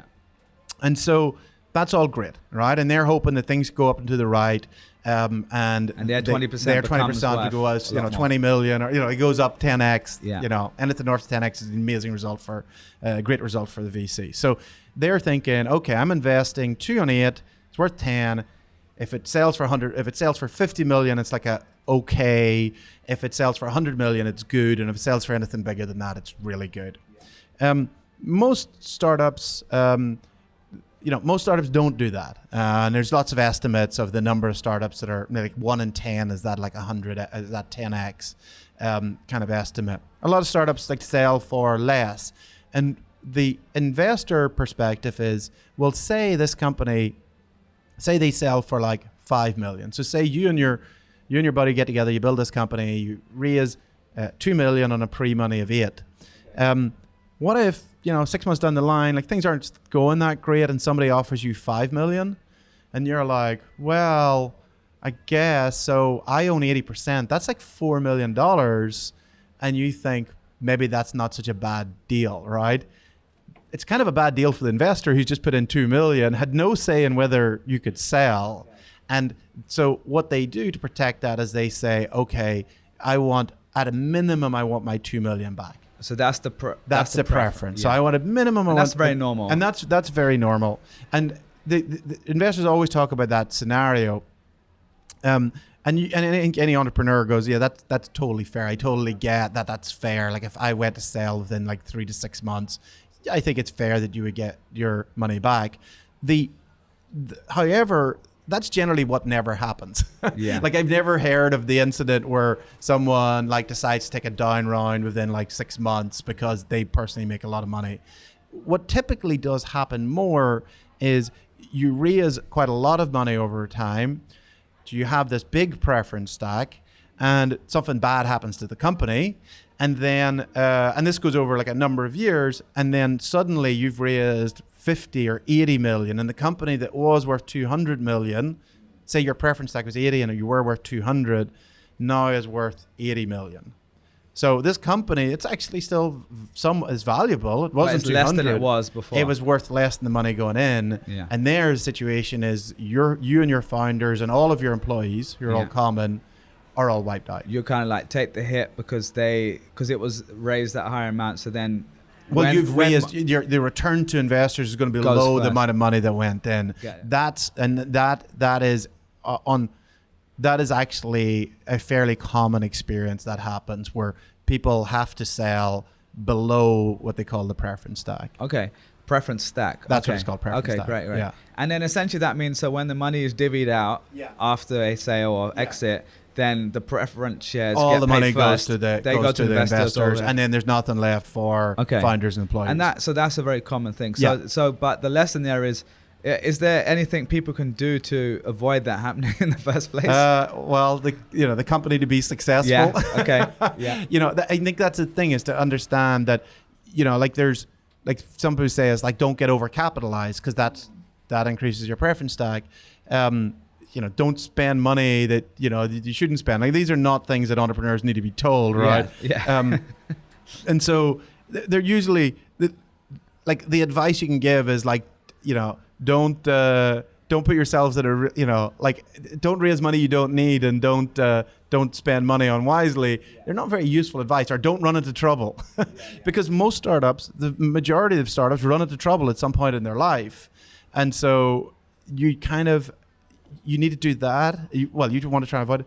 Another thing you need to do is just pick your investors wisely, And so when I'm advising entrepreneurs, I'm always like, you're going to be married to this investor for 5 to 10 years, and you might have good times, but you're definitely going to have bad times. And that's when you need to know that this investor is 100% looking out for your interests, cares about their reputation as being founder friendly, and as being, looking out for your interests. Because it's not just the terms, it's also what happens down the road and how they treat a situation. Like, maybe there's an offer below the pref stack and they're kind of bored and want out. But you're actually think I can get out of this. So maybe there's a way that they can restructure the company. That happens quite a lot as well, where they actually say, look, we want to retain this team. Let's convert to ordinary, which is actually I've seen. So where they actually convert the preference stack down to ordinary because we want to retain this team. Are there only two types? There's preference and ordinary, or are there like there is a multitude of types. But typically, those two are the most common. It's typically the investors of some class are preferred, and typically founders have ordinary. Ordinary. Yeah, and founders employees and too. employees. Yes. Okay. Yeah. That's so super helpful. when you see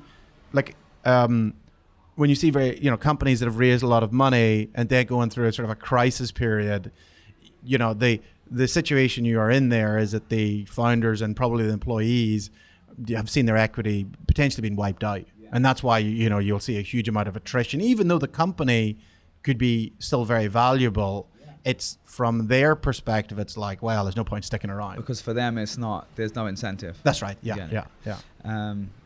Thanks for sharing that, man. So, I think there's a lot for people to learn there.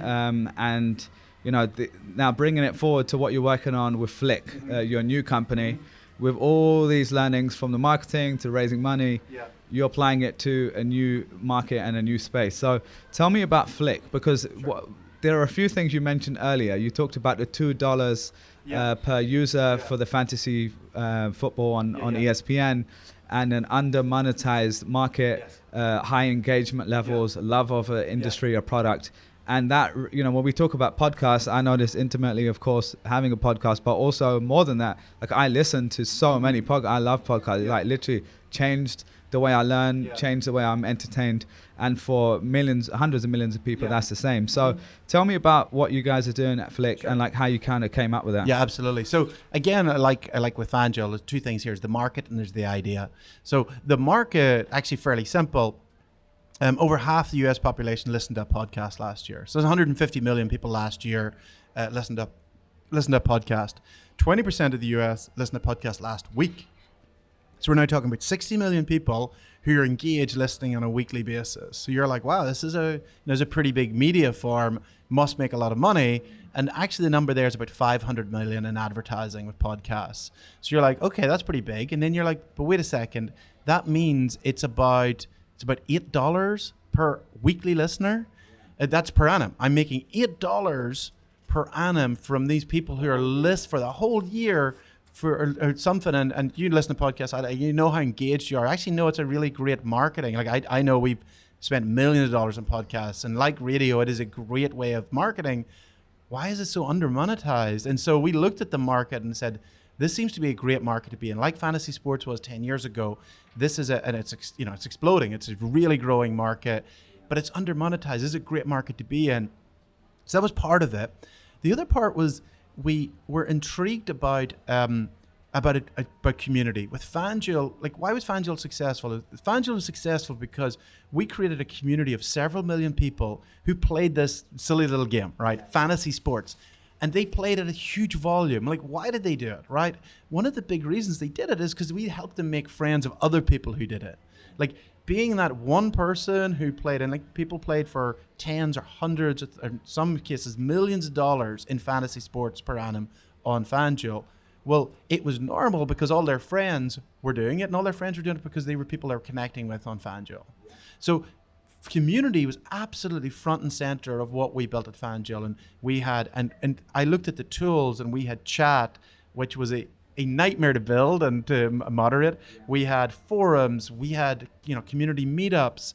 And so we looked at these tools, and we looked at podcasts, and we were like, podcast community, and you say community, and then you're like, well, is it a community if one listener in this podcast can't talk to the other podcast or to another listener? Yeah. So you're like, well, that's weird. Like, this isn't really a community. This is kind of like a broadcast medium. Like, they may be, and podcasts being like the best podcasts are ones that are the ones that are quite niche. Like, this is a fairly niche podcast if people are really into this. And so my friends probably are not into this. I can't even really talk to them about it. I listen to this podcast, but they don't really anything. They don't watch. They don't listen to that same thing. And so we were intrigued by, why can't I, at the end of this podcast, as a listener, go, I'd love to talk to somebody else who listened to that and be interested. I'd be really engaged and have that discussion. And that's the idea behind Flick Chat, which is this podcast and every podcast, I could dive in and I could start chatting to other listeners. That's great. And just, I think, so we actually got connected by Fabrice Grinder, who was on the podcast in the last episode, I think it was. So he was an investor in FanDuel. I don't know if he's an investor in this, but you've got to know each other since then. Yeah. And we were actually just connected, not even to do a podcast, but you were saying like maybe you could use our app in your, which first of all, I love that. As the founder, you're like doing this outreach yourself, and which is, well, I'm not building. Yeah. I've got to be selling. You have to be doing the other part. So first of all, I respect that a lot, and two, I also, I tried my best to say like, okay, this is cool, and objectively, like as a podcast owner, like how could I use this? Could I bring value to people using it? And we had a bit of a back and forth over email to say like I could definitely see the need, right? Because there isn't really a great way of doing it. And I guess the alternatives at the moment are using Facebook groups, Reddit for some ones, like Joe Rogan has one, but it's not like made for that. It's made for something else. Twitter, I guess, is closed for like a public discussion around when you publish, or YouTube actually, to be fair, like Joe Rogan, if you go on his thing, there's a bunch of people commenting. But it's not really, it's not a community. It's not a community, exactly. Yeah. So I completely see a need for it. I think the closest I've seen to anything like this, in terms of building a community, is like the way Patreon for some podcasters, and that's really the incentive there for people that don't know what Patreon is. I don't have one for Creative Lab at the moment. Maybe I would in the future. But it's to say to people, look, it's actually costs a lot of money to run these things, and time, and it's not a great way to monetize in the long run just through ads. Like ads can work to a certain extent, but really, a lot of podcasters are having success, and so are gamers, YouTubers, and that kind of segment of content creators, saying like, well, look, if I've got to make it easy, 1 million listeners, let's just say 100 actually, to make that even easier. Okay, maybe only not everyone's going to want to pay per month to contribute to the cost of this podcast, but if you got extra content, if you got this ability to be a part of a community, then maybe 5% might come and do that. So I've seen a few podcasts I listen to are doing a great job of this, and they've basically now like reeled back in like the ads, and they've like really focused on community. Yeah, and actually Tim Ferriss only in the last week said, I'm going to do no ads. I'm actually just going to go on a subscriber, and it's more of a donation model. And say, I'm going to cut the ads, and I'm just asking you to like kind of, go on a like donation. I think there's like benefits at different tiers. And that's the and I think I did look at Patreon just as a business, and what I think they did well, and I think there's a lot of improvement there, but that can be made. But they've tried to not use the word donation, which I think actually is kind of smart, because I think when people say like I'm donating, even as being someone who's at a charity before, like people associate like a donation with, okay, well, like I'm going to like help you do this. Like, and there's a certain segment of people that are happy to do that, but then there's an expectation as well. Whereas when you say you're going to get what you're already getting, but you're going to pay $5 a month, like Arseblog is a Arsenal football club. I'm an Arsenal fan. He has a massive blog, and Askcast is called.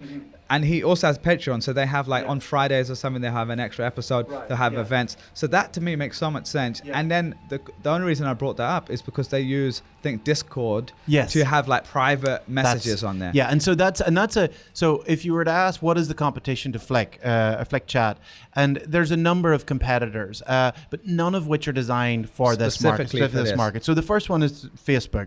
So we chat to a lot of podcasts and they say, oh, I've got a Facebook group. And I always say to them, and how's that working out for you? And they're always like, oh. And I've yet to find a podcaster who is anything north of deeply pissed off at Facebook, because they said, I went out and I built this group and I really got everybody engaged, and then it all dried up. And I'm like, why did that happen? They said they changed their algorithm. And I said, what happened when you called Facebook about it? And they said, you can buy some ads. And I'm like, but it's your group. And they're like, that's a problem. Facebook controls the algorithm. They chose what people get to see. And so when we said, if you're going to build a group on Flick, you own that group. That is your group. You can connect with them. You can even shut it down if you want. It's not ours. We're the facility, the provider for you. So Facebook is not really a competitor. The two that people have used are Discord and actually Slack. Oh, yeah. And they're both really great products for what they do. Discord's brilliant for gaming. And if you're a gaming podcast, I'm like, use Discord. Your listeners are going to be on there. And there's some great gaming Discord servers, and you can go in and they're super active and they're super engaging, and it's really cool. And actually, it's an inspiration for us. We think they've done a really nice job in gaming. Some people use Slack, surprisingly, and there's some pretty big podcasts that have a Slack servers, again, really engaging. It's problematic in that there's a number of problems with Slack. It's built for enterprise, right? Yeah. And so it's not made for this purpose. It's not made for this purpose. There's no moderation tools, right? It's, if someone comes on and starts causing a problem, there's no because it's built for an enterprise. If somebody in accounts screw around Slack, you fire them, right? It's not, it's not a Slack problem. So with Flick, we've built in all those moderation tools that you can go, okay, we're gonna suspend that person, we're gonna delete the comment, we're gonna, that's built in there. Also, what we're building into Flick is actually a player, so that actually on this one app, you can go in, you can find this podcast, you can listen to it, and you can chat to other people while you're actually listening to it. So this product is fully built for podcasts, where those other things like Discord and Slack are great for their use cases. And it's great that people have kind of jury-rigged them to kind of work.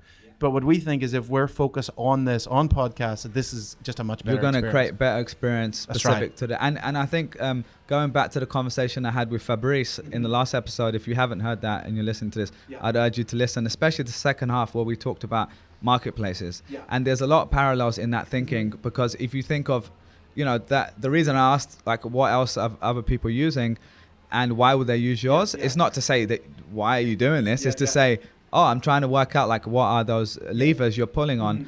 And it's the same with MySpace. And so if people are renting out mattresses in another room on Craigslist, which they were doing, but two people were doing it, it's very different to creating an Airbnb, which is made specifically for that purpose. And there's 1,000 examples of that. There's nothing I love more as an entrepreneur of seeing a user use a product in a way that it wasn't designed for. Because that tells me that there was demand, and they're using something that's clunky that wasn't designed for it. And I'm like, well, what if I designed something specifically for that use case? That would be amazing, because they wouldn't have to deal with all the stuff that comes with using a product in a way it wasn't designed. And that is something I always look out for. If you can find people using a product in a way it wasn't designed, and that's not part of the mission of that company, then think about building for that use case, because there's demand. They've demonstrated demand. That's a great point. And it kind of goes back to what we talked about earlier about ideas and validating ideas. If there's essentially an experience that isn't made for that or optimal, there's a way to kind of get around it. Right. But I guess the age-old question is is this a product feature or is this a business? Have people ask that? Yeah, absolutely. I don't know if it's age-old, sorry. It's more tech age-old. The benefit... So the benefit, if we build this, who benefits? Well, the podcaster benefits an increased engagement. You get people, they're engaged in your community.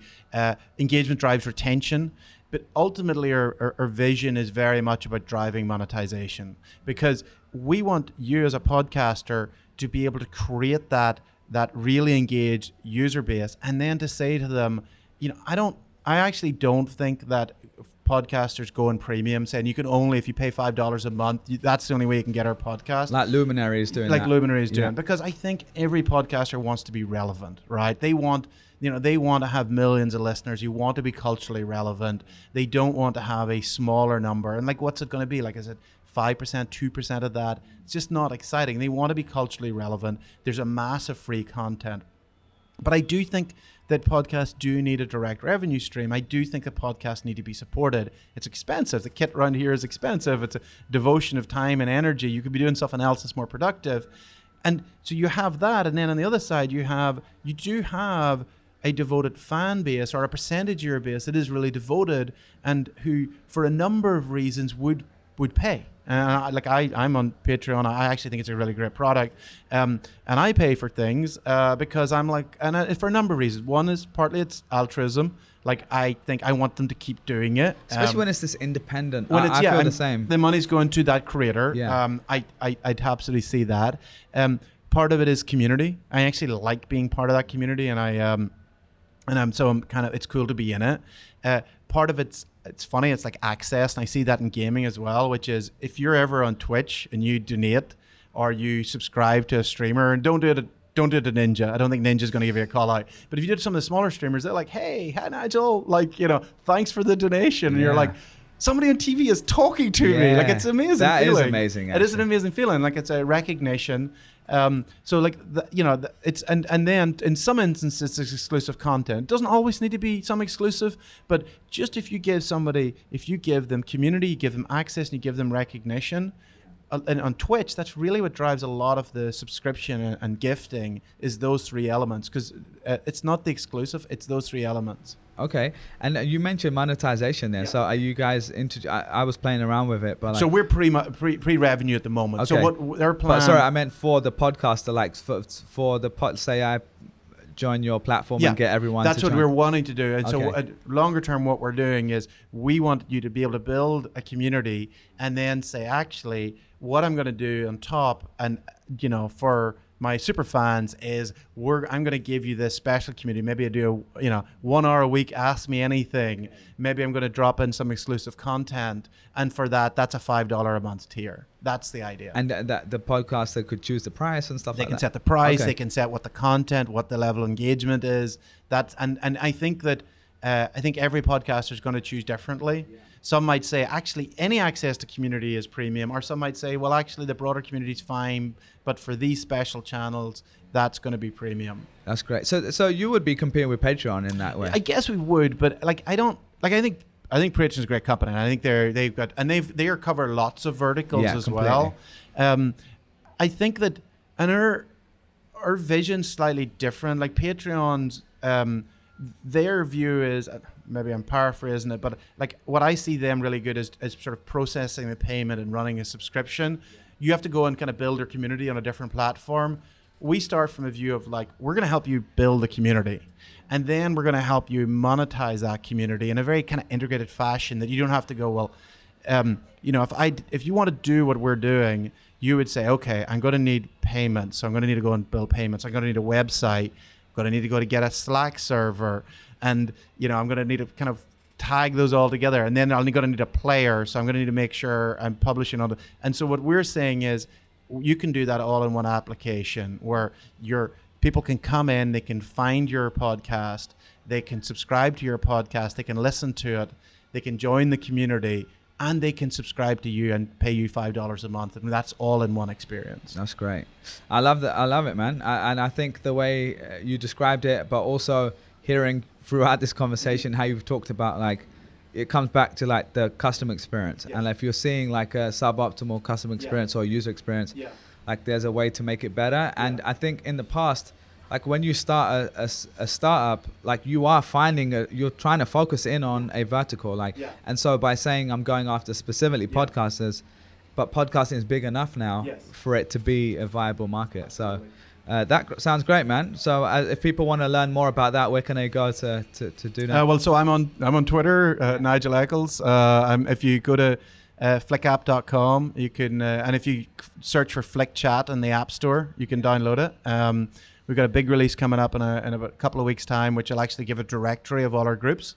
So you can just jump in and go, I'm into The Secret Life of Weddings, which is a one of our podcasts, or I'm into jiu-jitsu, which is one of our podcasts. So like, it's all these kind of like niche interests, and you can just jump in and jump into those groups. That's great, because that's actually, as a podcaster, that's a huge challenge as well. And is the discoverability of podcasts is very difficult. And I think the biggest issue for podcasters, especially independent podcasters, is the monetization, obviously, right? But like, it's the discoverability in a way that wasn't the same for bloggers originally, and even YouTubers, because there is no, because Apple is the YouTube in this case, right? And Apple owns 70%, Spotify's catching up, but even both of them, they favor, of course, the top 5%, and for everyone who isn't the top, to get in the top 5%, you, with a few exceptions, right?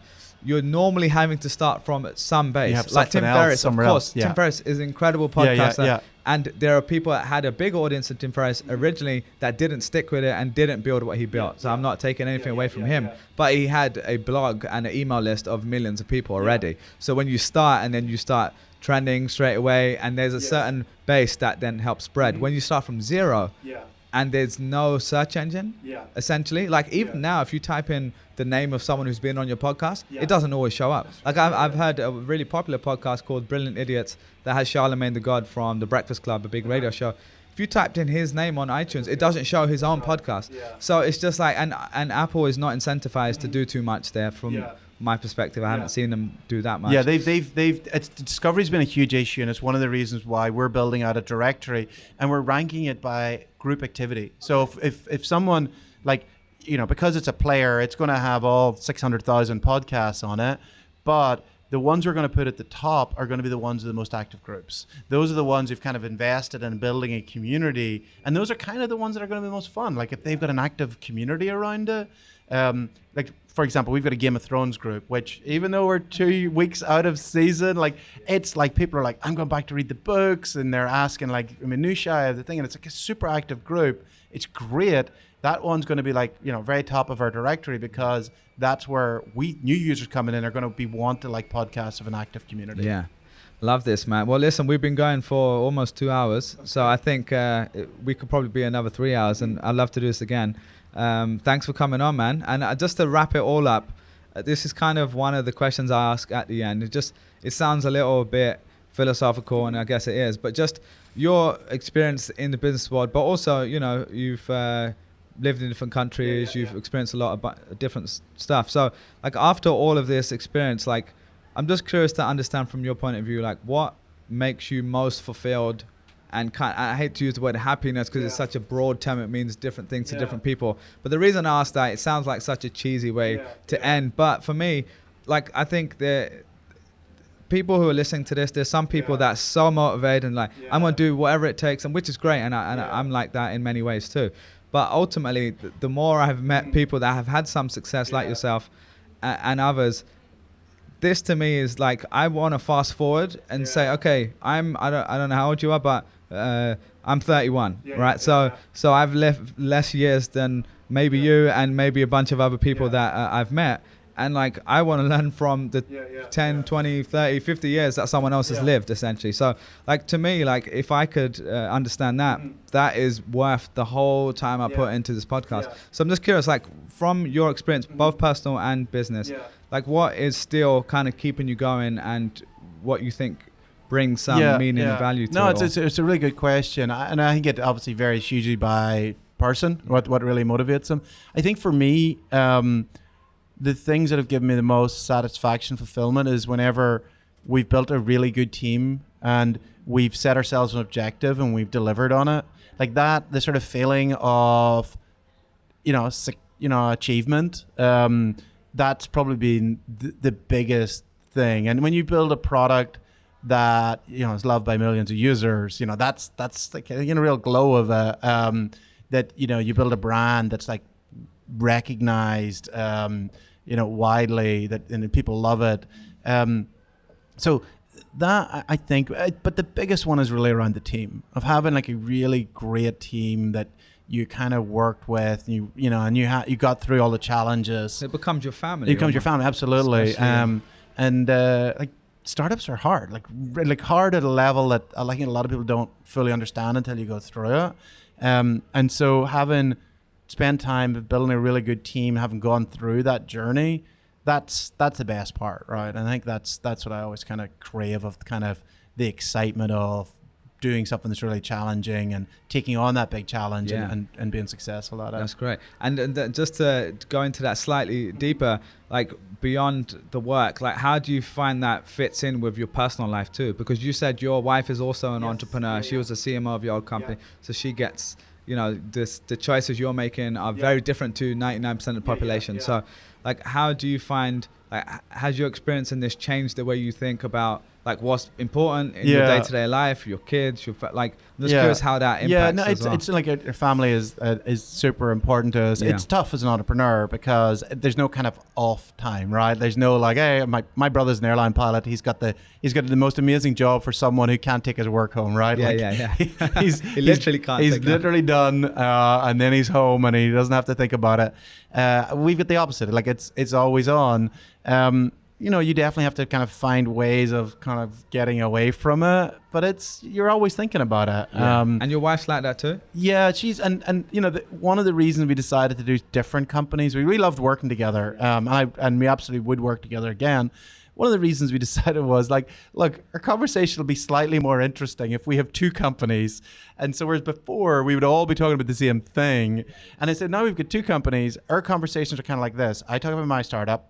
She kind of pauses and then she talks about her startup and then I talk about mine. So it's not like, but no, we kind of can help each other without it feeling all consuming, that we're working on different things. Also, like with two startups, it means that when my startup Flick is on a high, hers might be on, it's kind of like balance each other's out because it's definitely a roller coaster. And there's like higher highs and lower lows, right? Yeah. And there's like, even in one day, there could be both. And if you have someone that can share that with you, it's definitely important.